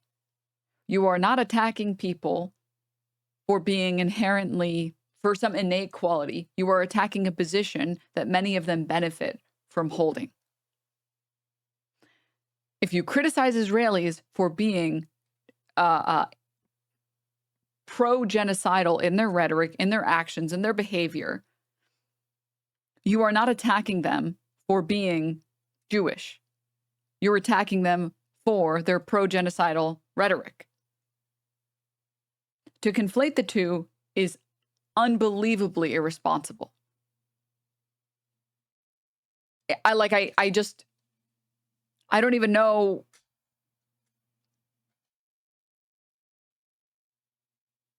I don't even know what universe that you live in here, where you're like, yeah, well, if you criticize Jews because a lot of Israelis have pro-genocidal opinions, you know what? Well, maybe you're anti-Semitic. Did you consider that a lot of people from this group have this opinion, which means you're basically directly attacking this group, which means that you're anti-Semitic? Like, what the fuck? That's not how that works. Which is what we've done here. Well, you're the one who gave it to me. Yeah, well, I don't even want to talk about it, I disagree but I'm with you. using your example, and in that instance, that is not anti-Semitism. Well, I And this disagree. Conflation. Okay, well, that's our disagreement. Yeah. But I think that conflation is incredibly. Since Sam is Jewish, can we say that he brewed instead of he cooked? Cute. That's very cute. Dangerous. Well, I disagree as well on that. Jews, I think it's dangerous for this society. I think, frankly, I think it's dangerous to what I perceive as hand waving what is happening here. I know you said you aren't doing I'm that. not hand waving. This you're doing the opposite. You're endorsing decades of thought about this. So right, sure, but the point is, you're saying that this is not dangerous. How dare you care about this? I think it's dangerous No, I'm not saying that at all. I personally, I mean, I'm Jewish people have a collective memory of trauma, Sam, and it starts a certain way, and it starts with people. It starts with dehumanizing language, like saying you're not fit to walk a dog. I mean, what are we doing here? It's irresponsible language. He's not. If in that clip, if Hassan said, if you are Jewish, you are not fit to walk a dog, I would say that that's pretty anti-Semitic. Yeah. And then you're more than welcome to lambast him for that, because that would be an anti-Semitic statement. But that's not what he said. He was talking about the state of Israel. And you are conflating the two and pretending like he said that. He's not talking about He's talking about 73% of Jewish people. No, you said that. No, that's a poll that's readily available. No, you made that connection. He did not. I hate all Christians. I'm so glad Sam demolished Ethan's poop. Ethan doesn't listen to. Stop. Yeah. Puerto Rican, thank you. 2 more, thank you. Roller Spice, Hulking Fun Boy, thank you guys for the subbies. Thanks. Because we have millions upon millions of members of Kufi. We have millions upon millions in this country of evangelicals who also believe the same thing. Does your dad have? You cannot say it's anti-Semitism. Could you describe? You cannot say it's anti-Semitism if you're also including millions upon millions, far more Christians than Jews. Would you say that your father, who you mentioned, said something to you, that he's ever in his life had positive feelings about the state of Israel? I've had positive feelings of Israel. Well, does your dad have any positive feelings about it now? I would assume so. Not in terms of like I support them, but I've had I think positive feelings. I went to Israel on. Okay, good. Then you're a neo-Nazi, not fit to walk a dog. How do you feel about that? No, that's you saying that. That's literally what he said. I'll play it again. No. I think like this will never happen, but in a totally just world, any kind of, regardless of your background, any kind of fucking Zionist tendency should be treated in the same way as being a fucking rabid neo-Nazi. And you shouldn't even let someone be the fucking local dog catcher as Felix. Part is the most pathetic part. He replays the fucking clip. Was posting if they've ever exhibited any sort of like positive feelings about the state of Israel. I'm so serious about this. Another thing he's doing, by the way, and Hassan is does this, listen. he You can plays say that around with that's the the wrong term thing to do. Zionists, right? You can say that's the wrong thing to say, but he's not talking about Jews. He's talking about people who have exhibited these positive feelings, and that includes millions upon millions of Christians. More Christians. Okay, well, listen, than I don't think Jews they're exist in the neo-Nazis, not world. fit to walk dogs, either. I think it's insane language. Listen, you don't want to tell me that you have never engaged in hyperbole. You and I both are in this business, and we do that. Yeah, you're right. You're right. I just think that, This really reminds me of the Taylor Lorenz versus Libs of TikTok debate. This is a blowjob. Have you guys seen what I'm talking about? What that chatter is talking about? Like, just insisting on showing someone something, even in context where it doesn't make any sense and it makes you look insane. Ones if you know the Taylor Lorenz Libs of TikTok clip. Twos if you don't. I might pull it up on screen. I just think that, like, thing to say. It's an unfair thing to say. I just think, like, Arabs that support Israel aren't fit to walk a dog. It is not anti-Semitism. Okay, well, we're And at you an can say impasse that on this one. Yep. Yeah, so I mean, but anyway, another thing he does is he says Zionist tendencies, and he's someone that plays around with Zionism. He calls me a Zionist, and again, I know we're arguing here about semantics of what Hassan said, but I don't think that you could accurately characterize me as that, as it's used colloquially. You don't know, right? But he's saying Zionist tendencies. What does that mean? What's a Zionist tendency? I don't know. Yeah. You're going to talk to him on Friday. You can ask him what a Zionist tendency is. I suppose I would guess. And, like I've looked at polls too, where, people have various different understandings of what Zionism is. But I think it is my guess, and I don't know what he was thinking specifically, but the notion of an ethno-state that engages and allows whatever in the name of Zionism allows for this mass slaughter, I think is horrific. Sure, me too. Okay. Yep, they totally fully agree, even though Ethan hasn't changed his position at all. This dude, when Ethan shows Sam clips, it really does feel like this. It feels like this part of the Taylor Lorenz Libs of TikTok video or interview. I don't know. I guess I'm kind of curious, Kaya, why? This is the Libs of TikTok lady who showed up wearing a shirt with Taylor Lorenz, who's a journalist, wearing a shirt with Taylor Lorenz's face on it. Did you see that article about John Fetterman today? Honestly strikes me how similar Fetterman sounds to Ethan. Just lost his mind on behalf of Israel. Also, H3 crew are the moral equivalent of Fetterman staffers KEKW. I haven't seen it yet, but I've heard it's bad. But we'll get to that. Why you sort of focus so much about the LGBT? You keep mentioning gay sex, but you don't mention straight sex. Why is there such a focus on the LGBTQ world? Oh, I don't want pictures of sex in school. Any pictures. So you don't think children should receive any sort of sexual education, straight or gay? I said I don't want pictures of sex in school. But you think that they should receive picture-free sex education? No, I think we discussed this earlier. Okay. Yeah. I'm curious kind of how you're thinking, when you think about the way that you put out content and the way that you think about growing your media empire. Here, this is a blowjob.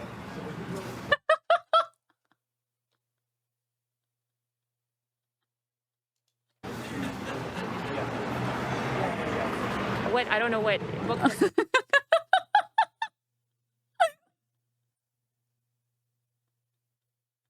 I would show the rest on stream, but I'm not sure if like the thing that she it's like graphic novel, visual novel. It's just a drawing in like that's available in like high schools or was available in high schools or something. I don't know. It was so absurd. So it's a picture of like somebody getting a blowjob. It was obscene. It was actually quite the interaction was obscene. The image was just like some fucking lines. Can you imagine just like, here is a blowjob? That's what I feel like I'm watching. It's just Ethan being like, here is a blowjob. And then Sam's like, okay.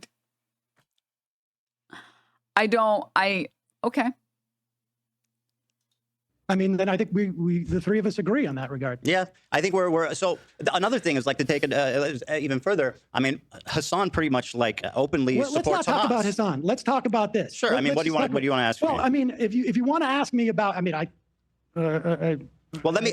I'm not here to explore. Yeah. I have a list of things that. It feels like a kid trying to snitch to the professor about someone not sharing their lunch or something. Yeah, dude, this is such a Chad move, dude. Oh my god. Let's talk about Hassan. Sure. I mean, what do you want to ask me? Well, I mean, if you want to ask me about, I mean, well, let me. I'm not here to explore. Yeah. I have a list of things that. But if you want to talk about Hamas, I mean, I think, look. Well, how do you feel about Hamas?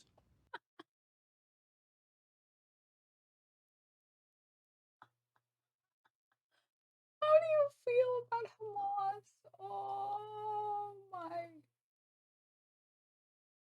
These questions are like, dude, I don't think Sam was prepared for how stupid these questions would be. I mean, I feel that Hamas, people can perceive it as a liberation organization. We call them terrorists in this country. We call the ANC terrorists. What do you think about them, Sam? Listen, I think there are parts, I would imagine, of Hamas that have done good for the people in Gaza, and I think they have done bad things. But I sort of feel, I guess, ultimately probably like Ehud Barak when he said that were I Palestinian and I was living in Gaza, that it would be likely that I would join Hamas. I mean, that's what Ehud Barak said on multiple occasions. And I think that is very, that is an understanding of human nature. That you're not affording Israelis, by the way, just to point out it doesn't make sense to afford that to Israelis because they're the oppressors. You fucking idiot. What do you mean? This is a one-sided conflict, dude. I've seen people try to be like, oh my God, I can't believe Sam would be so stupid to say, I think some people view it as a liberation force. It's like, huh? That's literally true of every single person who has joined Hamas. Well, maybe not every person. The vast majority of people who have joined Hamas, they view Hamas as being the only opportunity to free themselves from occupation. That's why they join.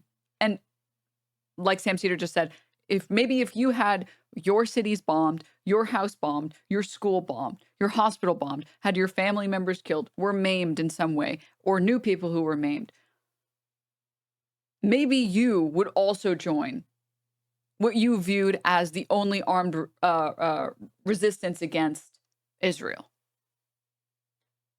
Maybe you would do that as well. And so, yeah, of course the people in Gaza view Hamas that way. Of course they do.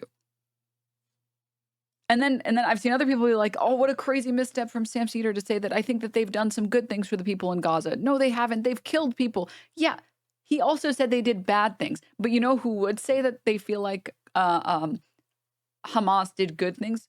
The prisoners who were sitting in Israeli prisons with no court date, no due process, no trial in sight, and have been sitting in a prison for a decade for a crime that they didn't commit. I think those people would disagree on whether or not Hamas good, Hamas bad. It's like, but like this is the fundamental problem with like liberals, I would say. They want to frame everything as evil Arabs being evil Arab terrorists. It's nice and simple for us. If you view it that way, you're never going to solve the reasons why this terrorist organization exists in the first place. People don't join terrorist organizations for fun. They're not like, I'm looking for a change in lifestyle. I'm going to become a terrorist. This is just not. Unless, of course, you think that Islamic brown people are more violent. Surely Ethan Klein doesn't think that and isn't on record saying that he thinks that. Consistency there. How so? Well, you're like, I refuse to understand human nature and their reaction. It's just evil, and I don't know how to explain it. I didn't use the word evil.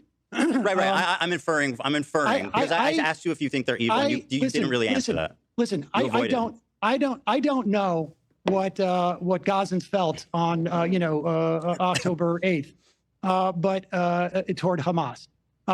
But I can tell you that there is a long history of terrorist organizations or so-called terrorist organizations like the ANC or the IRA, even the PLO, now, Sam, that ultimately become political organizations. I think the comparison to Hamas to what happened in South Africa is insanely disingenuous. I'm going to be honest. I almost feel like playing a clip of Ethan Klein talking, uninterrupted, unedited, is defamation against Ethan Klein when he starts talking about South Africa. Like, I genuinely feel like me just letting this play uninterrupted, unedited, is defamation against him. His own words are defamation against him. Because it's ingenuous. And I personally hate when people do that. I mean, Mandela didn't think so. Well, Mandela did think so. He explicitly stated that he avoided committing violence on the citizenry because it would make reunification impossible. That's something he said. I think you can say that tactically speaking, listen, by the way, Sam, in the totality of their campaign, I think under 200 civilians died. And the people who did kill civilians were almost all held accountable for what they did. That's a difference, Sam. Well, I mean, I can tell you that a significant difference. Well, it is a significant difference. I mean, I imagine many of those people who committed atrocities on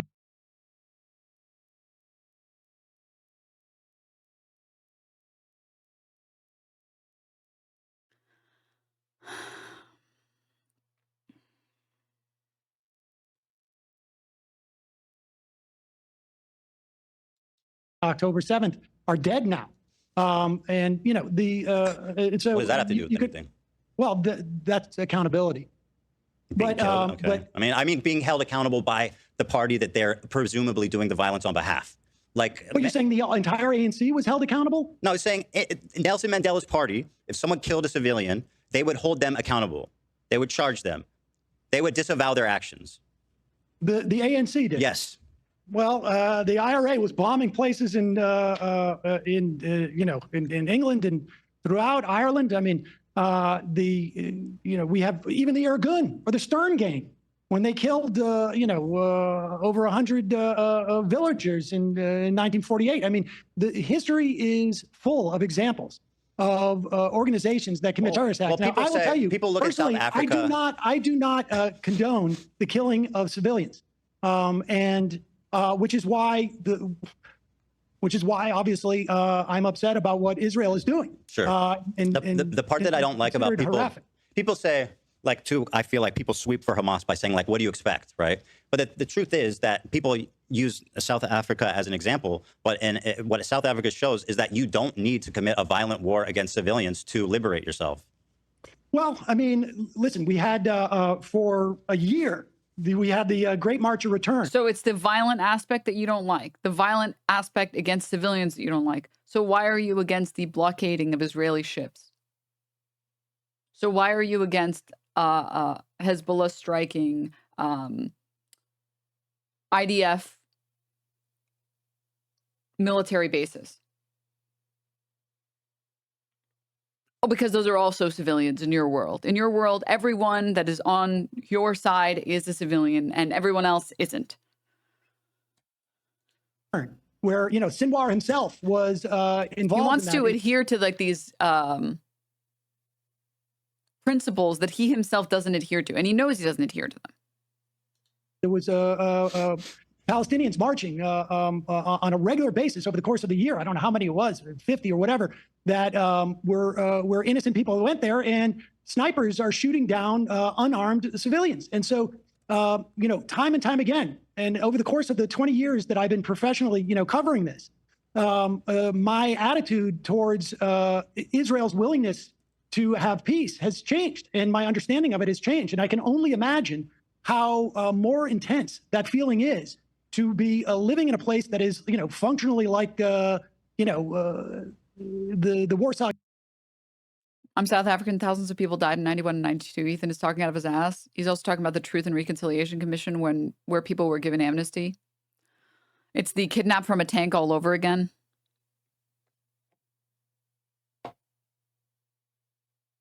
He's like the bully's friend that gets mad that the bullied kid would even think of standing up for himself.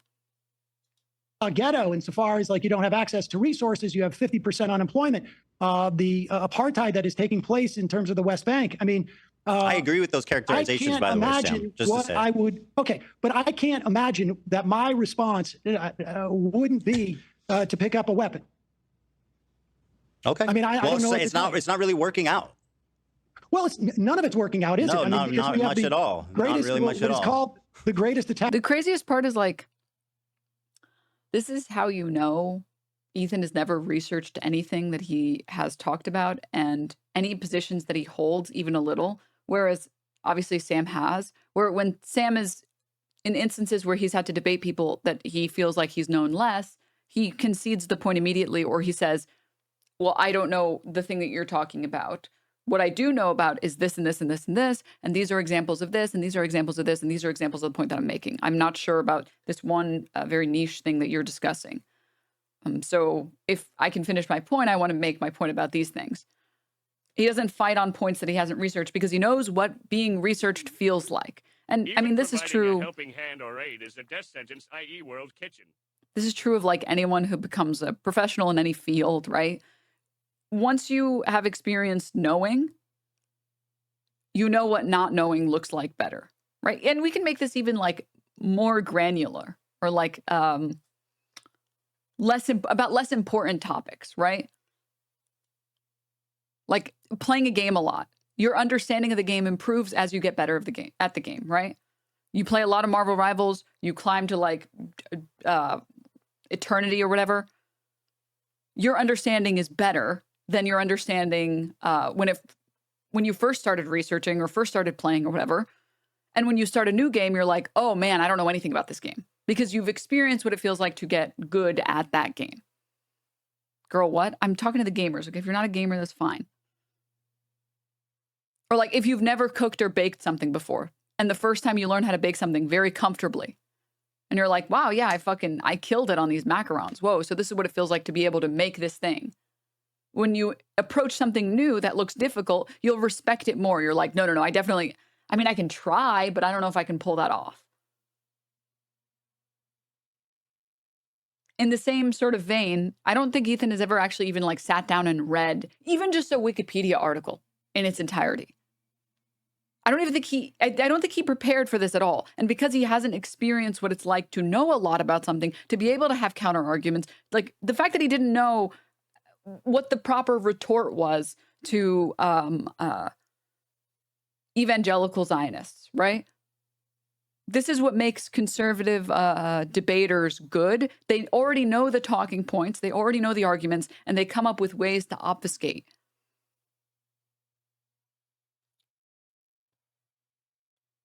He didn't even bother to do that because he doesn't understand that he doesn't understand. Like, literally, look. You can just go to Nelson Mandela's fucking Wikipedia page. He has an entire section about being imprisoned that goes on for pages and pages and pages and pages. Botha offered him in February 1985 a release from prison if he, quote, unconditionally rejected violence as a political weapon.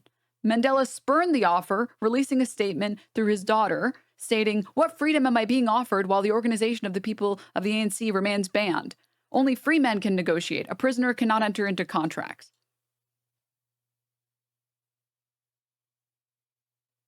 To try and rewrite history and pretend like, oh, well, in South Africa, this thing that I know nothing about, they were super peaceful because I read so from a person in my subreddit. Why can't the Palestinians do that?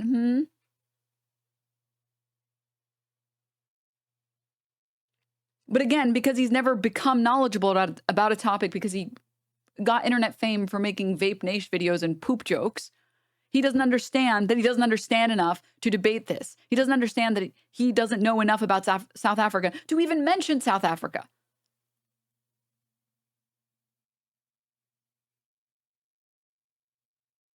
Like, it's obscene to me that he would even mention South Africa when he knows so little about the conflict in South Africa, the history of South Africa, the history of Nelson Mandela. Like, it's insane. I gotta wonder if he's gonna follow through the debate with Hassan. Who knows, man?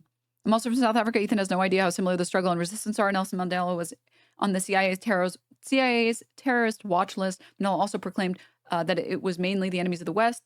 How advocated the most for the liberation of the oppressed people. Additionally, organizations like the BDS played a significant role in the mindset of the average white workers to apply pressure on the governments. Anyways, we'll get back to the debate. It's just attack on Israelis in 75 years. The notion of Zionism and the way that Israel is organized as a society is not protecting Jews. It's not protecting Israelis. It's not protecting Jews worldwide. It is, there may have been a time where Zionism had and there were certainly proponents of Zionism in the early 20th century, in the late, perhaps late 19th century, where there was a notion of a multi-ethnic democracy that fell by the wayside. Folks like Hannah Arendt and Einstein, left the Zionist Congress, and what it has evolved into is, I think, a nightmare for everyone involved. And so, I don't know how I would react in that type of miseration, frankly. Well, can I ask you? But again, Ehud Barak said that he would pick up a weapon were he one of them, and that's fine. He's far closer to the conflict. That's fine. I'm not saying I don't understand why people pick up weapons, right? So let me ask you this: what do you think about October 7th attack? What do I think about it? Yeah, I mean, it was horrific. Mm-hmm. And this was like a military action by Hamas to what end?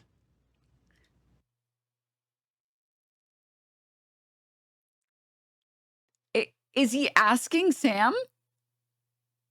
Does he not know? I don't know. What is this question? I think he's phrasing it like it's a gotcha, but he didn't actually say anything. So it just comes off like he's saying, well, I don't know. Wait, so why did they do that? I actually don't know. I mean, I suspect, I mean, I don't know what the strategy was. I mean, they attacked 2 military bases. I don't know if they were aware of that the dance. The Nova rave. Yeah, I don't know if they knew that rave was happening. I suspect it was to derail the Abraham Accords, which were going to leave the Palestinians out of the equation, where an authoritarian you leave out that they state. attacked Kibbutzim, by the way. No, yes, of course they did. But I'm saying that they. I don't know what the strategy was. On okay, so what do you think? Like, would you expect the response of Israel would be to that? I had no doubt on that day that Israel was going to respond. Go insane. I mean, yeah, right. It was going to be horrific. We all knew.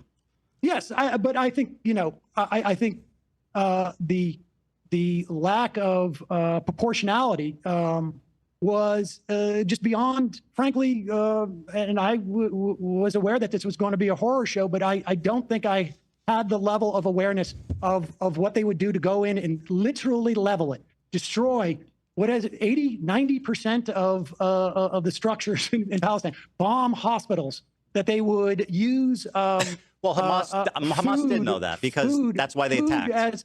Food as a weapon. I'm more interested in the justification for what they're doing. Probably took hostages with the idea that they would be able to negotiate. I understand why they took hostages. I don't understand why they took children and elderly.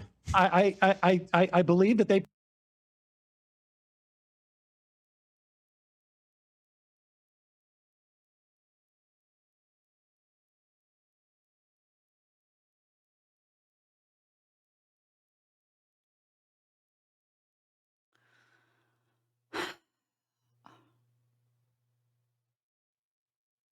Why would a terrorist organization take children and elderly people for the purpose of negotiating? That's the question you're asking.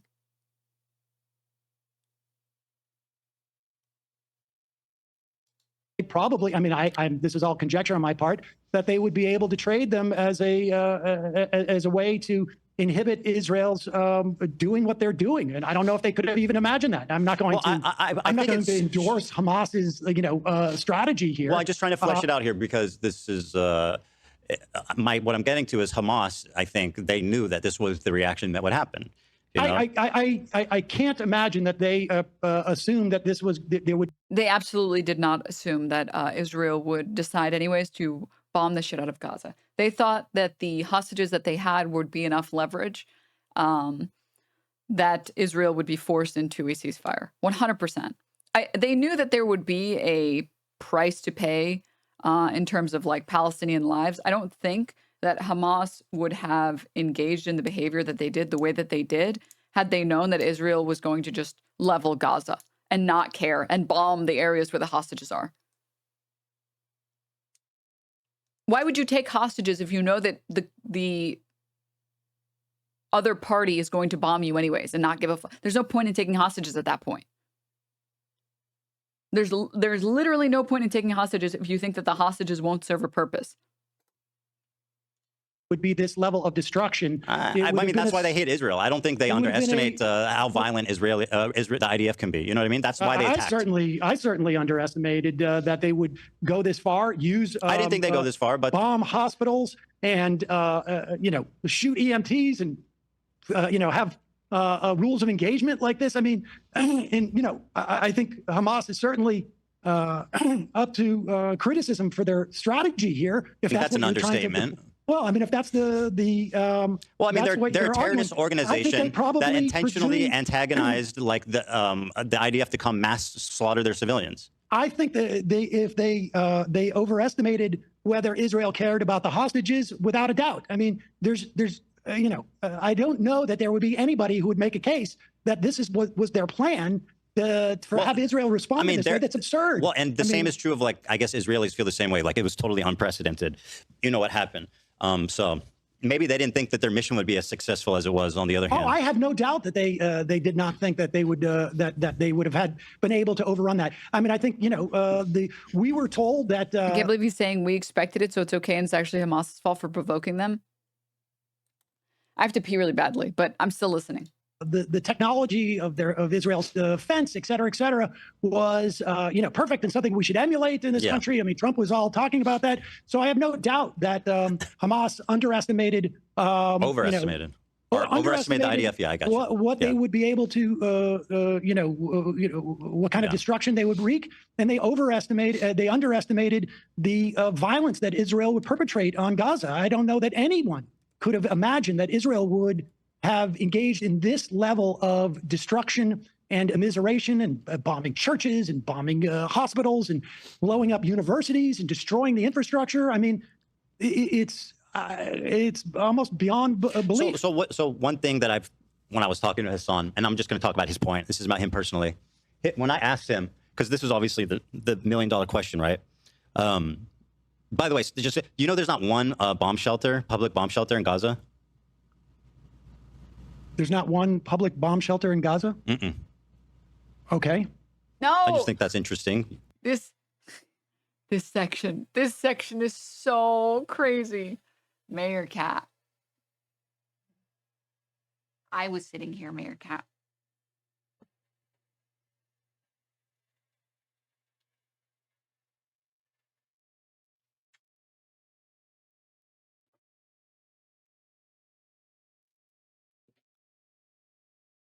You guys, I lost my mind when I saw this. The $1 million question, right?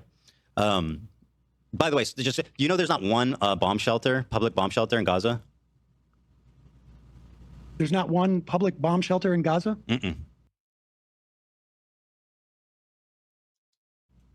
Okay. I just think that's interesting. It's pretty fucked up, don't you think? This is a blowjob?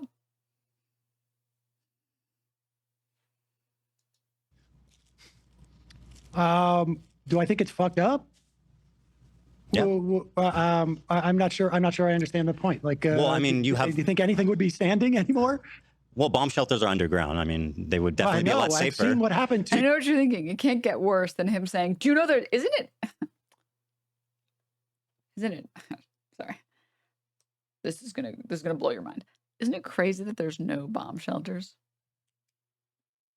I bet you didn't think about that, huh? I bet you feel really stupid right now. Isn't that fucked up? And then Sam being like, you didn't finish the point. You said a statement, pretending like it was a gotcha, and then didn't actually make an argument. You're just waiting for me to make your argument for you. Do I think it's I mean, nothing is standing in Gaza. What are you fucking talking? What the hell are you talking about? And then standing anymore? Well, bomb shelters are underground. And then it gets They worse. would definitely be a lot safer. I've seen what happened to tunnels under hospitals. Your statement is, there was. So you say there were tunnels under hospitals? Israel built the ones under the first one that they went into. They built it when they were occupying Gaza. Are you and right? That's true of that one. But I mean. Oh, so checkmate, liberal. You admit that there are tunnels.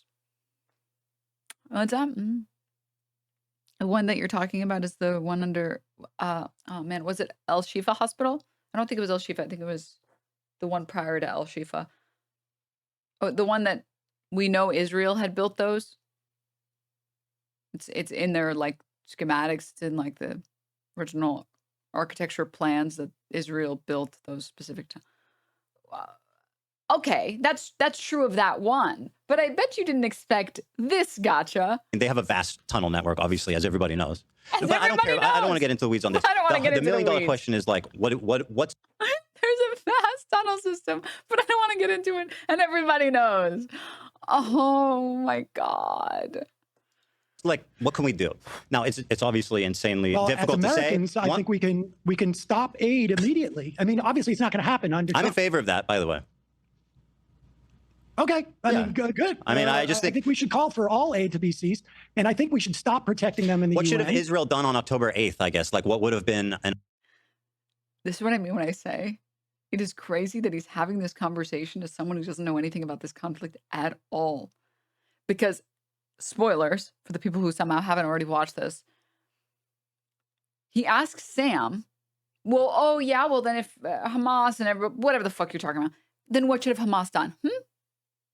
What should have they? I bet you didn't think about that. And I know this because I didn't think about it. Because eventually Sam asks him and he doesn't have a response. He doesn't have a fucking response. Why are you asking someone else a question that you don't have the answer to?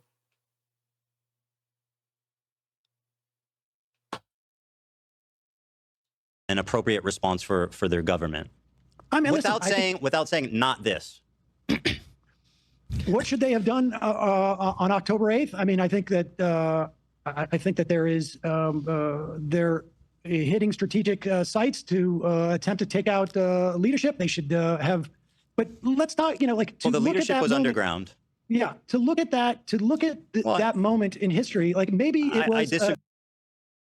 I like how we literally have the footage of Sinwar not being underground.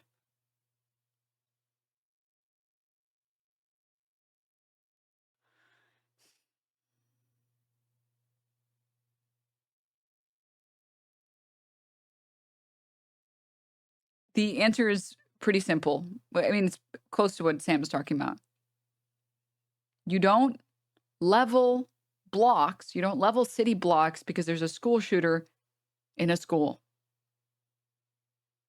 You send in a specialized team to try and reduce casualties as much as possible so that only the people that are actually responsible for the terrorist activities are taken, killed, arrested, whatever.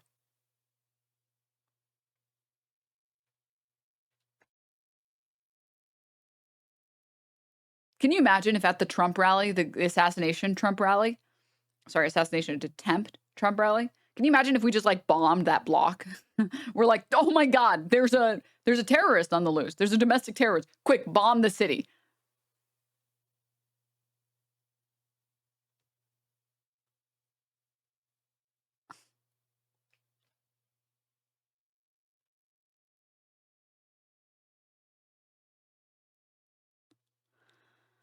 Agree, because they had to do something. Maybe in that moment, they had to go in and bomb or whatever they do. I think that any action that they would have taken at that point, frankly, was a function of literally decades of oppressing people and attempting to bring this to an eventuality. Right. I mean, this was. And so, what should they have done? Ages ago. Well, I mean, you're avoiding. Yeah. Okay, I think what they should have done is begun empowering Palestinians in the West Bank. They should have done. This is my favorite answer, Sam. You're saying that This is what Hassan Oh, told me. it's so cringe. Oh, it's so cringe. He talks like he knows what he's talking about. And he talks like he's pretending to be smart and smarmy. This is my favorite answer. You walked right into my trap card. Like, dog, you don't know shit. What the fuck are you talking about? Should disband their government and lift the borders in response to the worst terrorist attack that's ever happened. I think, honestly, when also not what Sam said. Uplifting the Palestinian people doesn't mean reframing the entire government necessarily. Are when you see that your policies have failed, but I don't think You it's a fair actually don't believe agenda. that that's a real thing, though. I'm interested in having like a real conversation. You can't like live in a fairy tale land where it, in response to the worst military or terrorist attack of all time, Israel, who's already, as you state, like genocidal and racist and all these terrible things, is going to lift their borders and disband their government. Wait a second. You're asking me what they should have done, and that's different. No, in a from what I realistic way, not expect in a them to fairy do. tale, Sam. Well, listen, there is no realistic thing. Their agenda has been, it has been quite clear. Their agenda has been, since Ariel Sharon walked on the Temple Mount and tried to scuttle peace talks, the agenda since the assassination of Rabin by arch-Zionists in Israel, the agenda has been to bring about this moment. There is no doubt about it. The annihilation of the Palestinian people has been an agenda in Israel for far too long. So from the perspective, it's anything I say is fantastical relative to what they would actually do. Anything. I mean, also we have Israeli government officials on record saying collective punishment is an effective strategy when modern warfare doesn't cut it. Like, this is their MO. Their MO is on record. Well, we can't win if it's a fair fight, if we only target military forces and they only target military forces. So instead, we'll do collective punishment. We'll level all of these streets, all of these city blocks. Will kill as many people as we need to because this works better and it has less casualties for us. We don't care how many war crimes we're going to commit because no one's going to hold us accountable. There's nothing they could have done that because of the situation, anything they would have done would have been. There was no plan that on this day they were going to do this. But if you go back 10 or 15 years ago and look into Bibi Netanyahu's brain, the idea that this is ultimately going to happen was definitely. Also, I'm getting word that Hassan is live, but the debate isn't supposed to happen until 12:30, so we still have 2 hours. At least an hour. Oh, Mayor Worm. Yes, Mayor Worm. The agenda. What, in terms of like find attacking a way, Gaza or inciting an attack? But I would imagine both, frankly. But to find a way to eliminate the Palestinians, this has been the agenda of at one time what I think was a smaller segment of the Israeli body politic, and I think has increasingly become an even larger portion of the Israeli politic. So, I mean, anything I say in terms of should is fantastical. Anything. So, yeah, okay. I mean, so this is like I understand where you're coming from, right? Like there was an opportunity for a ceasefire that was called in November, in December. They could have held a ceasefire at any point, and the amount of killing would have been far less. They could have done that. They could have ended it after a week. I mean, Hamas could have ended the war anytime too. How could have Hamas ended the war? By releasing the hostages? No, listen. Israel has said time and time again. This is the other really bad clip for Ethan. I don't know how Ethan is like deluded himself into thinking he didn't get owned. Hostages is not going to end their assault on Gaza. They have said this over I don't believe that's over and over. I haven't seen those statements. Sam is objectively correct in saying that Israel has explicitly said it doesn't matter if you free the hostages. We're not stopping until their war goal was defeating Hamas. Eradicating Hamas. That was their stated public war goal, just to be very clear. Now, did they also say, bring our hostages home? Yeah, of course. Did they also say, we have to make sure we protect Israel's interests and defend ourselves? Yeah, of course. But their stated war goal was to eradicate Hamas. Now, their actual war goal, probably different, because eradicating Hamas won't be achieved by killing hundreds of thousands of Palestinian people and leveling hundreds of buildings, excuse me, maybe thousands actually. So I've seen the opposite. I believe that Really? You really haven't seen those statements? No, I haven't. I'll that's Sam saying, you really haven't seen the statements. You really haven't seen the statements.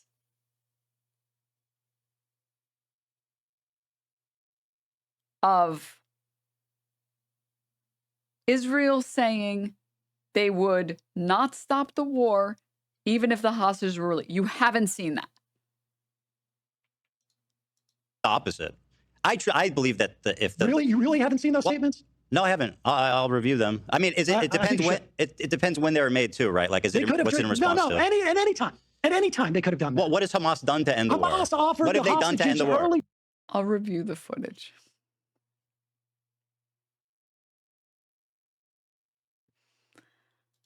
on to say Hamas offered all the hostages in agreement in response to Israel not coming into Gaza. I mean, there's just to defend Israel's actions. That didn't happen as either. being inevitable. When do you think they should have ended it?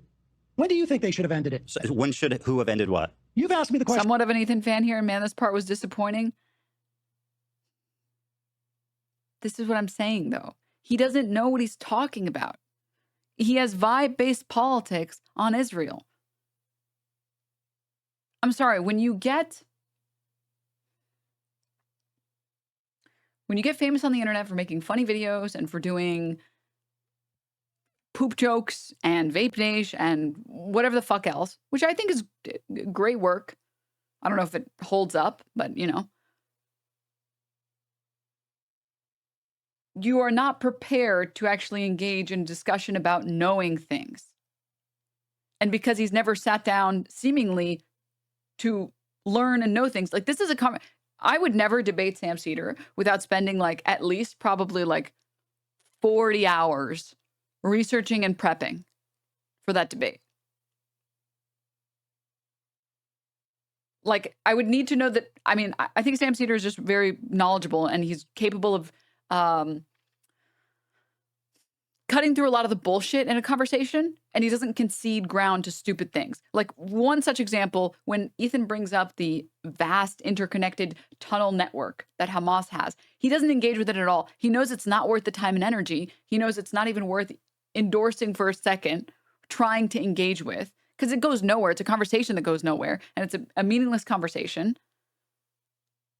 Let's stick to the topic at hand. He's very good at staying on topic and holding people's feet to the fire on those topics. I would not debate Sam. I debate Ethan with no fucking practice. I'm going to be honest. He doesn't know anything he's talking about. But with Sam, I would not agree to a debate with Sam unless I had, like, again, the topic beforehand and, like, ideally, like, 40 hours of just sitting down, reading primary sources, finding primary sources, then reading primary sources, reading counter arguments, reading the counter arguments to the counter arguments. And I would write all of this stuff down like, oh, okay. So pro-Israel opinion seems to be this. Okay, what are all the polling? You would spend at least 10 hours just scraping through polling to see what the people in these regions think and feel so that you're prepared. So you don't look like a fucking idiot with your pants down when Sam says, okay, but what about evangelical, like Zionists? What about those people? It's anti-Semitic? It's anti-Semitic to be against a position that is held by a large percentage of evangelical Zionists. This is absurd. This is obscene. This is so absurd. Like, you need time to prepare all of this, right? But Ethan's probably never done that. He's probably never sat down and dedicated tens of hours into prepping for a conversation.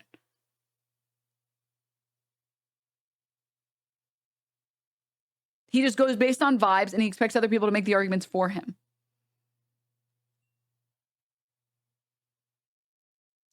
What should have Israel done? You tell me what they should have done. Do you think what they've done is right? Well, I've clearly stated no, Sam. Okay, so tell me what they should have done. Yeah.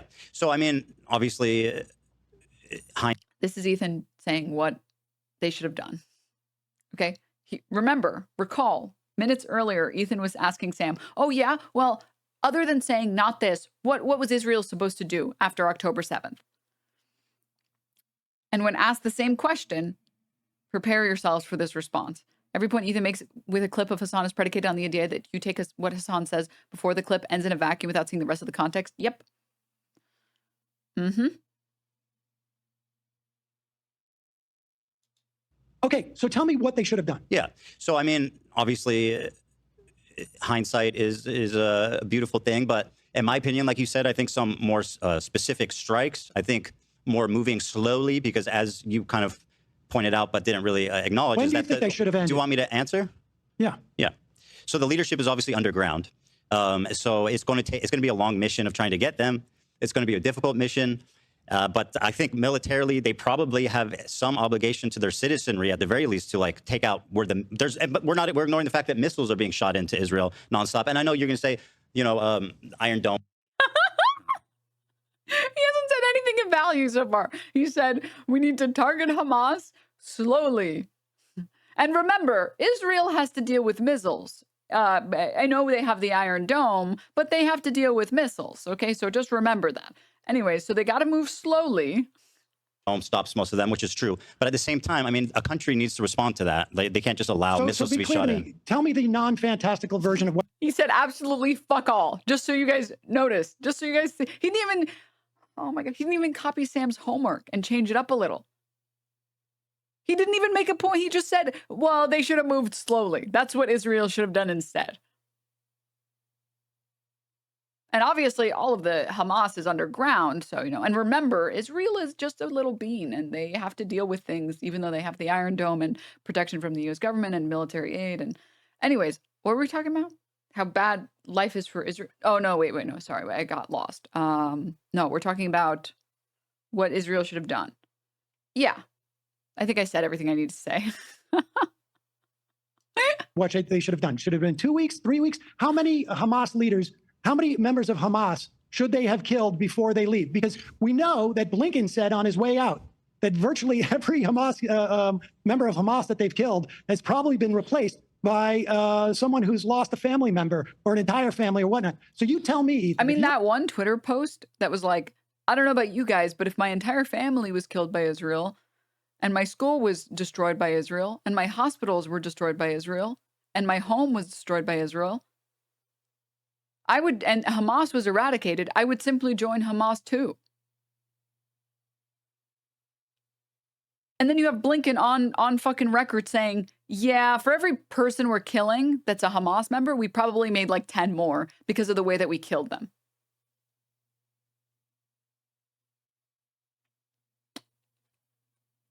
Anyways. You're the one with the sensical perspective on this, and mine is fantastical. What should they have done that would have been appropriate in your mind? Yeah.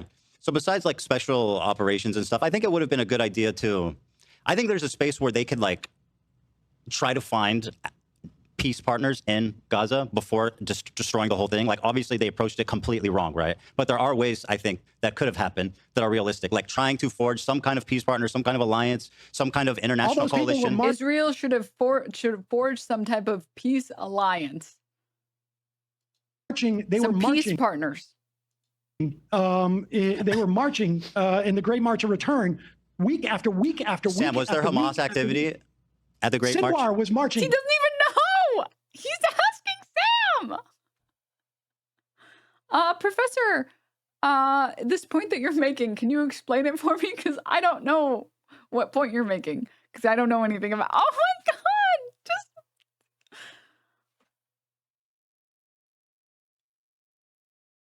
I'm embarrassed. I'm getting secondhand embarrassment, not cringe, embarrassment. Sinwar was marching with them. Were people attacking the border wall?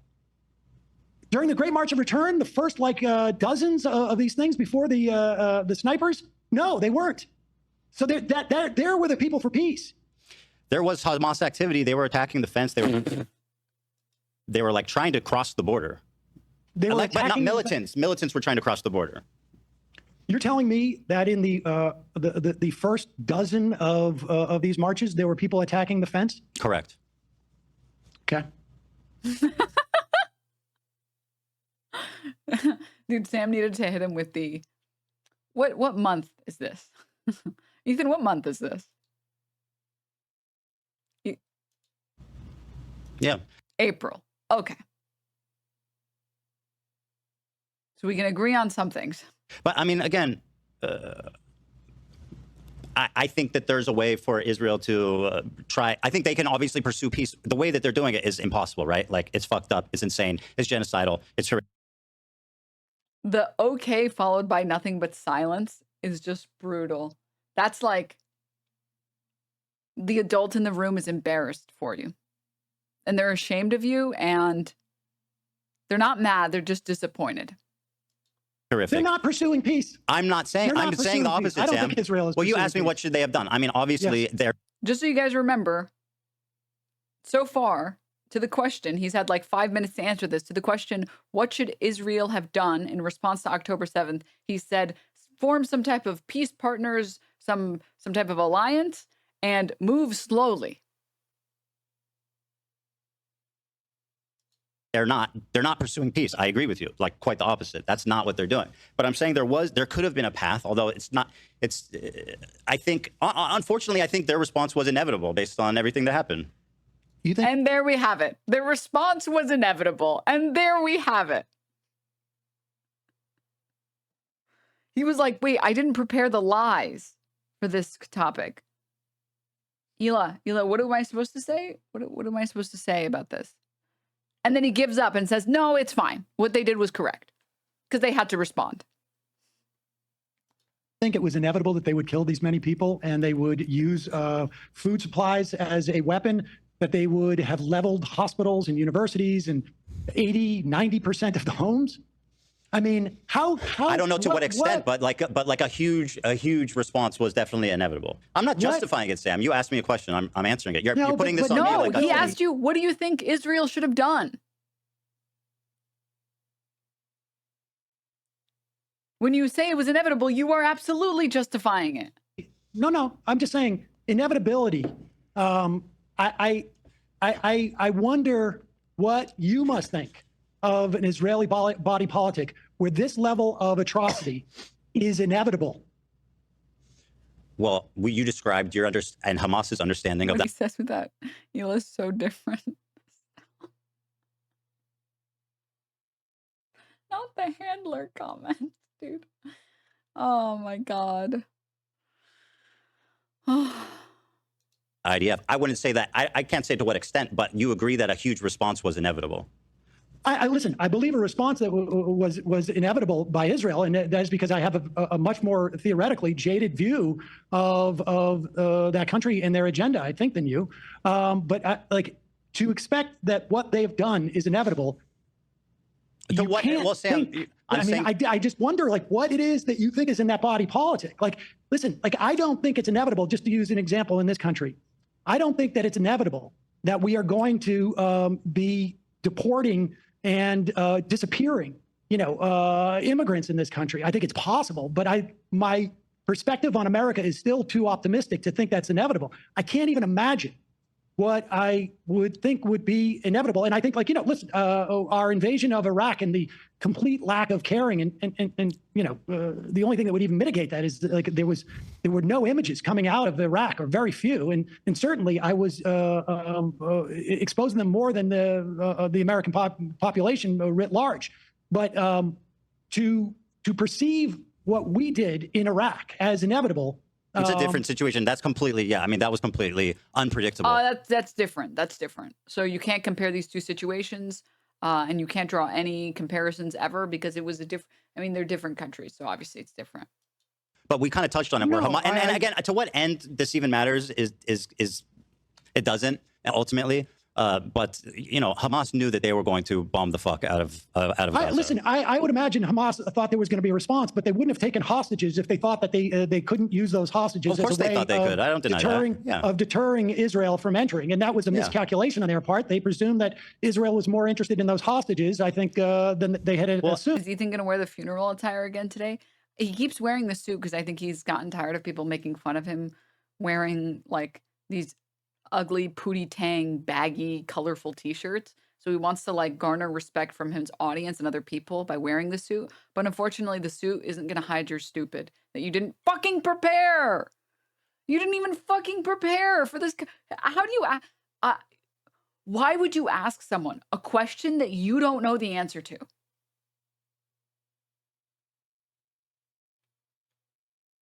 Why would you ask someone, what should Israel have done, when you don't know the answer to that question? Like, oh my God. That's like conversation debate 101. Like, I don't even. Well, and that's part of what a lot of the civil unrest in Israel is about, is that a lot of people do care about the hostages and think that the government needs to stop the war and focus on getting the hostages back and not killing innocent civilians. So that there is. I feel like if genocide is inevitable, you might be the bad guys there. Regardless of religion, regardless of ethnicity, regardless of culture, regardless of all of these things, if you personally think that, well, given the circumstances, it was inevitable that this was going to happen, maybe you should take a look inward. I wonder about that last part, but which part? The part about the killing of innocent civilians. I mean, I think that I said that's what they're doing. No. I'm saying I wonder if the Israeli body politic. Oh, you think the Israelis want civilians to die? I think the Israelis. I mean, obviously not all Israelis, but I think that enough of this is the saddest part. The chatter who said that this isn't a debate. This is just Sam educating a student. This is just Professor Sam educating a student. You're absolutely correct, and it's 100% shown right here. Israelis, to maintain this government, believe that Palestinians in Gaza, that their lives have no value, that they are all future enemies, that they that they all represent a threat to Israel. And I think that's, I think that's a twisted perspective. Just so you know, there were massive demonstrations in Israel, tens of thousands of people in a country that's relatively small. So I think characterizing like the majority of the public as wanting. Which this is brought up, but like the massive rallies were about Israel not caring enough about the hostages. To kill civilians is a little sick, personally.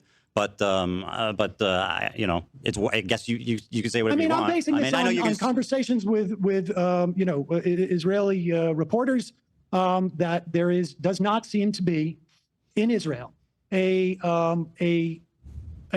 majority, at the very least, of people who are concerned about the fate of the Palestinians in Gaza. Certainly, they want hostages, and again, not all Israelis. But look, I can make analogous assessments of the United States at various times about things that reflect poorly on our national body politic as well. But the proof is in the pudding. Can I tell you something? 300,000 protesters in Tel Aviv, 200,000 in the rest. I wonder where he got that information. It magically showed up in his head. He didn't have this information earlier when he was talking about the protests, and now he has the information. It definitely wasn't sent to him in a DM or in ChatGPT, his favorite source. Rest of the country. That's 500,000 people out in the street protesting the government of a country that has maybe 6 million or 5 million in the. Are you talking about the protest about the judiciary? I'm talking about to release the hostages. Okay, to release the hostages. Yeah. To stop, to ceasefire. Ceasefire, Sam. That's what that means. They were. Oh my God. Oh my God. Oh my God. I am becoming.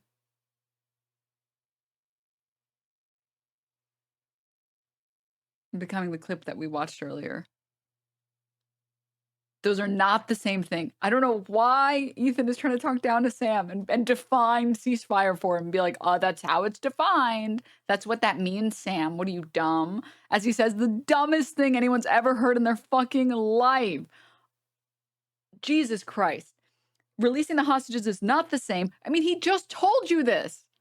He just told you that releasing the hostages would not end the war. It would not give them a ceasefire. And Israel has stated on multiple attempts that releasing the hostages wouldn't do that.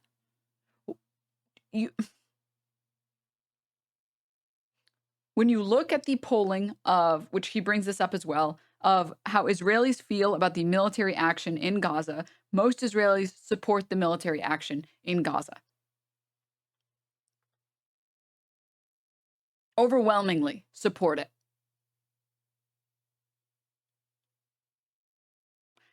They don't give a fuck about the people in Gaza. They care about the hostages. The people protesting were not protesting because they wanted a ceasefire and they wanted the war to permanently end. They were protesting because they wanted their family members home again. Those are different things. Those are fundamentally different things. 500,000. They were calling for a ceasefire, or they were calling for... This is me in an oral exam during COVID with my friends texting me the answer. Correct. This is what it looks like to get texted answers. For release of the hostages. Well, what's the point of telling Hamas to release the hostages? Yeah, of course it's a ceasefire, Sam. Well, but Israel has to, and I know, I'll look this up. Deal with this. I don't have much 500,000 time. Israel. Wait. Let's look this up and see how many times. Also, Sam was right. The 500,000 is for the judiciary takeover by Bibi. I mean, he asked him, he's like, the judiciary one, he's like, fuck,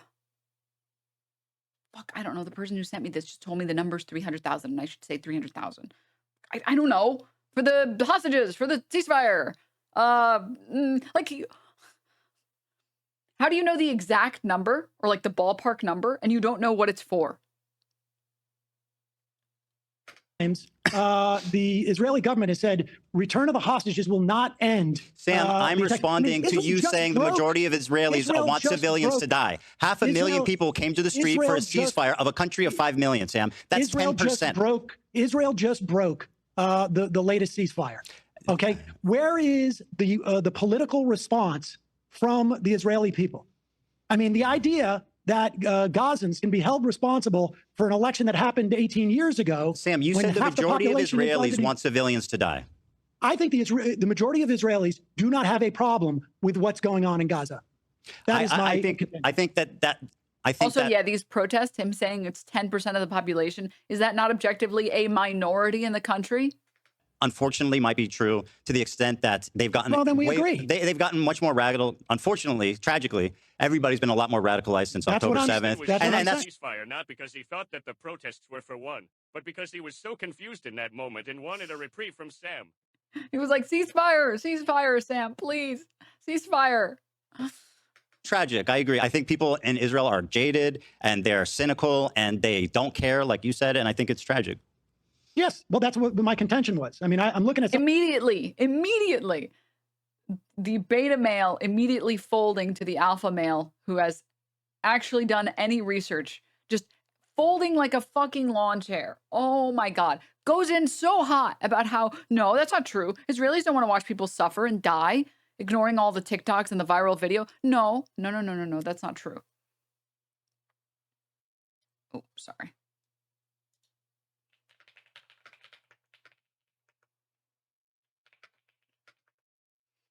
No, that's not true. No. I mean, 300,000 people protested against Bibi. Did you know that? And then immediately folds and says, okay, yeah, I agree. The Israelis are violent and bloodthirsty. And yeah, you're right. No, you're right. Something from May. I wouldn't say most of them want to kill civilians, though. Well, I think that they don't. And I wouldn't say that there isn't a sizable portion of Israeli citizenry that want a ceasefire. When 500,000 people, Sam, marched out on the street of a country of 5 million for a ceasefire. April 30th, I learned it was Denim Day and what that meant. Wait a minute.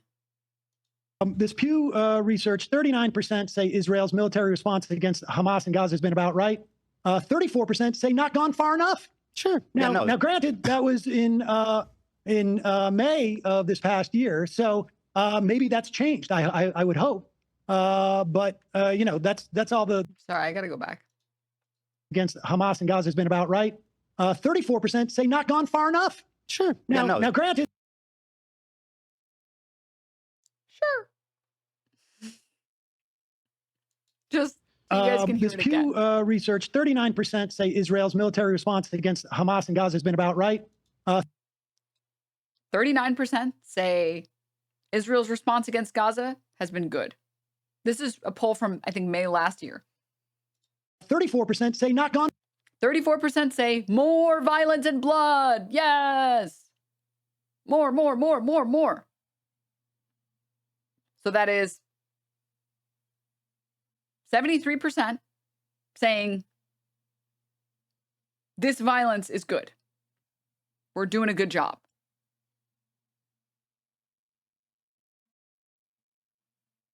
And what does Ethan do? He has a second puberty, and voice cracks it. Sure.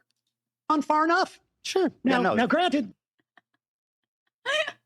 that was in May of this past year, so maybe that's changed. I would hope. Sure. But you know, that's all the most it's recent horrible. data I have. Yeah, no, I know that the sentiment 40% last year said that Israelis should govern the Gaza Strip.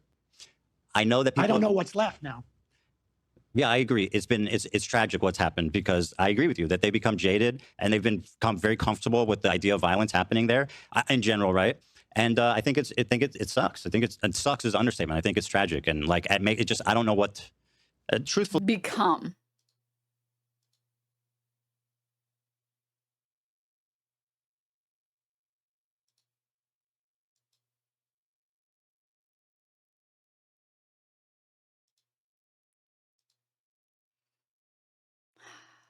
the situation is so fucked up that and like it just feels hopeless sometimes. But It certainly does. But in the meantime, you know, in this country, and we may not have the opportunity for a while, but we should cease all aid to Israel. We should stop protecting them in the UN.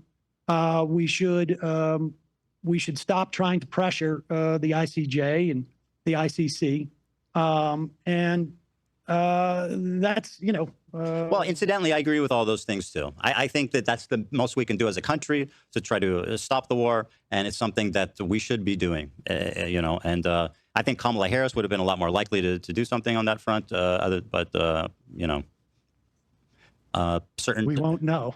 We can't know, and that's the great thing. Well, listen, I appreciate the time. I gotta go. That was amazing, dude. And then the best clip. The best clip to come out of this, all right?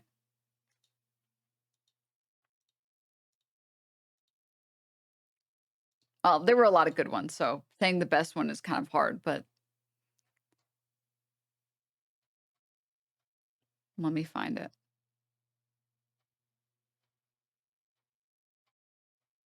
How did I lose it? What the hell?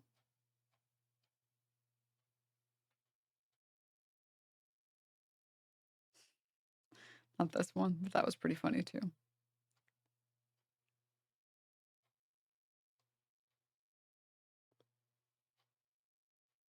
Oh my God, I lost it. No, it was such a funny clip. Fuck. This one's pretty good too. Whatever, we'll just play it. Oh, here it is. I found it. They ended off with this. Breaking science has determined the exact expression crewman Dan makes when he's lying through his teeth. I will. Right. YouTube. Bye.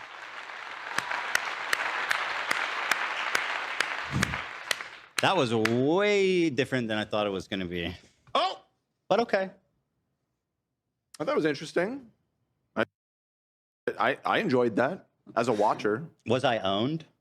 I don't think you were owned. I don't think anybody was owned. I think it was two people that are highly opinionated hashing it out. And I think I personally like when people do that. I will. Right. YouTube. Bye.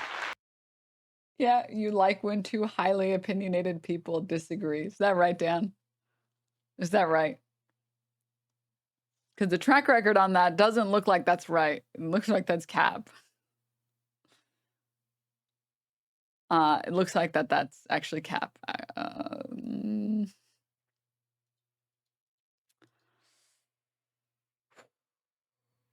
I saw this as well. I wanted to share this with you guys. Guess what? I will speak with your approved Jew. You know what's ironic is that I probably have the same exact opinion he has about Israel. We're going to talk and be like, oh, so why does everyone hate you? This type of conflation, Ethan, is what I find far more irresponsible, frankly, to focus in on that one tiny clause. This is not one tiny clip, Sam. Well, you don't know. wait a This is a second. totality of behavior. But you and wanted by to the bring way, this it's up. easy, I don't and I care appreciate about that it. you can hand wave it away and say that it doesn't. No, I'm not hand waving it away. Well, you kind of are. I'm saying this You're saying it doesn't. conflation. You're saying This actually conflation. I'm wrong saying- for caring I'm about saying- it. Now, yes, in fact, I'm saying this conflation is incredibly dangerous. It is disingenuous. I think it's dangerous right now, to ignore what's being described as dehumanizing violent language for American Jews that have nothing to do with the war. That is a complete mischaracterization. It's not. He's not fit to be a dog walker. He never says the word Jew. He says that I can't believe the entire thing is just him getting scolded, man. This one was pretty bad cope, I have to say. The cope fest on the subreddit was pretty brutal from the repost I saw. Looks like someone attended a Hassan 101 seminar. This whole debate is so Hassan coded, and the fact that he's getting agitated shows he doesn't like being challenged. And this was the most agitated screenshot they could find. Does Hassan coded just mean educated and right? You know what? I'm going to take a bold stance here and say Sam is a better debater than Hassan. He is. Now, boss, you weren't owned. He's had more If practice. anything, you owned him. Yeah, boss, you taught him a lesson so never forgets. And I'm going to be honest, I think Hassan would agree with me. Sam's just had more practice. He's been doing like this show for a decade, 2 decades. He's had a lot of practice figuring out where people are, debating them on the points that matter the most, and not letting other things slide.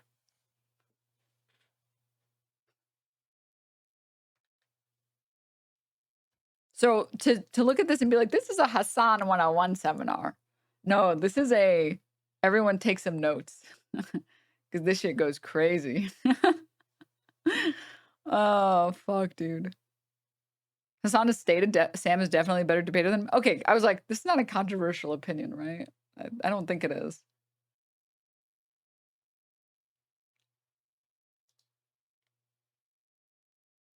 I'm telling you guys, dude, like it's really sad that he doesn't know that his community is super infiltrated by like Sex Destiny fans. Like, this is a post written by a Sex Destiny fan. This is a post written by a Sex Destiny fan. Today we fight for the 6 million Jews that died in the Holocaust. Hassan has tried to normalize being a Nazi, and H3 fans are here to put an end to this. Today's debate is going to be a good against evil. Let's keep in mind the 6 million Jews that were murdered in the Holocaust, and for the love of God, after today, let the hate stop and see more love in this world. This is how an H3 fan actually feels. This is not real. This is not real. This is a sex pest fan with the probably worst sheep's clothes I've ever seen. Like, how is anyone, like, this has to be sarcasm? I don't think so. I think Ethan and Neela read this shit and they're like, yes, finally, someone who gets it.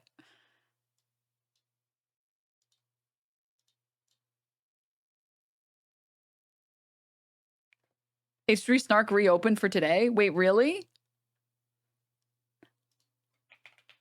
My favorite subreddit.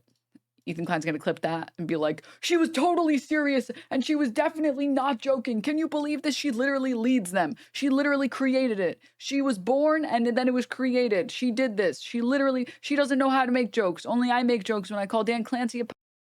She was not joking when she said that. This is brigading hate speech. Twitch, you have to ban her for anti-Semitism.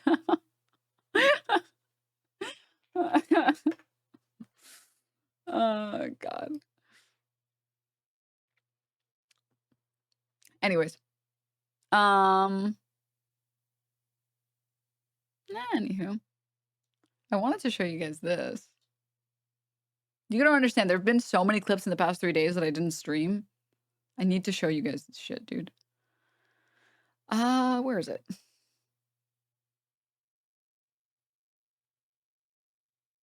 No. No. No. None of these clips. Where did I put this clip? Oh, this was crazy, dude. I don't know which show this was from. Clearly not the debate one because he's wearing a different suit or whatever. But this is probably one of the worst things, one of the worst clips out there for Ethan. I don't know. This was the Frogan episode, yeah, where he just dedicated a whole episode to shitting on Frogan. The shit he said and posted about Frogan. This is one of the Rent-A-Friends saying Tectone is a terrible person and likes to harass people and has been harassing Frogan for a very long time and saying terrible things about her. Over the past years, it's very like mean. insanely nasty shit. Yeah. Worse than anyone I've seen. If this is true, absolutely mind-blowing, insane shit. Hold on. It's not worse than anything you've seen. He was unbanned after 48 hours. How could it be worse apparently. than anything you've seen? Worse than... Okay, literal... Watch it, Rent-A-Friend. Watch it. No, I guess He was not. very nasty. Well, I'm just saying, people like fucking want to like get lay down and fucking like. I'm talking about specifically castrate, against Frogan. But like The marbles are gone, people. Literally no, I guess. He's so mad he can't even form a sentence. He was No. very nasty. Well, I'm just saying, people like fucking want to like get lay down and fucking like. I'm talking about and specifically castrate, against Frogan. But like he called her fat, right, and ugly, Oh my. which is horrifically mean. I get called a fucking baby killer. I was talking specifically about That's way Frogan. worse than being called fat and ugly, in my opinion. Sure. Not Yeah. yelling at you. I am yelling at you. I don't really understand what but the not, point is that you're trying to make. Because though. I get frustrated when everybody's like trying to defend hold her on, so hold on. much. It's like she's the ultimate victim of online harassment. It's not. It's just not. It's like people. And like the Rent-A-Friends are like rapidly trying to say, no. Wait. Okay, I lied. I was just joking. What I was saying was, I was not saying that she gets the most harassment because clearly you were very offended by that. I was saying the person who has been harassed, the person who has been harassing Frogan the most has been Tectone. Okay, that's what I was saying. Okay. People are nasty to her. I'm pointing out how weird it is for IDubs to That's why reach I out said to him that. specifically. That's why I'm saying that. Right. I'm not Yeah. comparing. It's in a vacuum. I'm not comparing it to anyone. It's not worse than anything you've seen. He was unbanned after 48 hours. Really nasty shit. Yeah. Worse than anyone I've seen. If this is true, absolutely mind-blowing, insane shit. Hold on. It's not worse than anything you've seen. He was unbanned after 48 hours. How could it be worse apparently. than anything you've seen? Worse than... Okay, literally no, I guess He was not. very nasty. Well, I'm just saying, people like fucking want to like get lay down and fucking like. I'm talking about specifically castrate, against Frogan. But like he called her fat, right, and ugly, which is horrific. I just gotta play the same old clip. The classic. Hassan Piker has lost all of his marbles. The marbles are The gone, marbles are gone. people. Hard hitting, man. Hard hitting calls, questioning his mental capacity. Okay. Done. Saved. You like the marbles, or you? Yeah. You? I don't like the marbles. Chat, the thing in his leg is like a tattoo or something. I don't know why you would get a tattoo in that color. The dark red doesn't. I don't know, but anyways, it's a tattoo. Hassan Piker has fully gone he has full on dementia. He has full on late stage Parkinson's.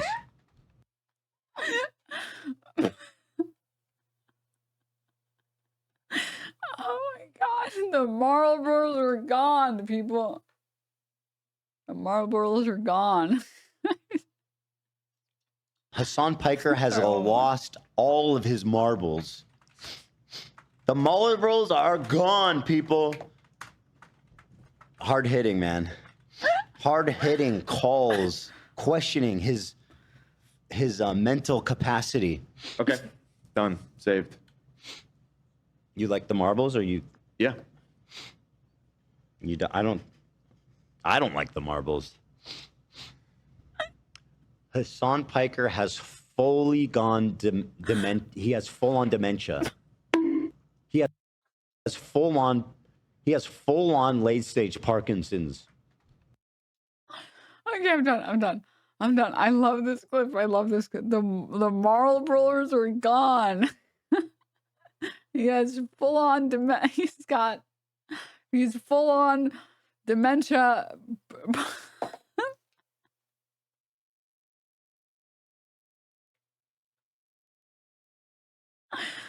Oh, Ethan Klein, you are my best friend. You are the rent payer. Oh. Oh my God. He's not wrong. Hassan did stop smoking years ago. Yeah, the marblers are gone because he just zins now. Zins anyone? Oh fuck, dude. I love that so much. You are So my funny. best friend. You are the rent payer. You are the legend. Thank you, Ethan Klein. You are my best friend. You are the rent payer. You are the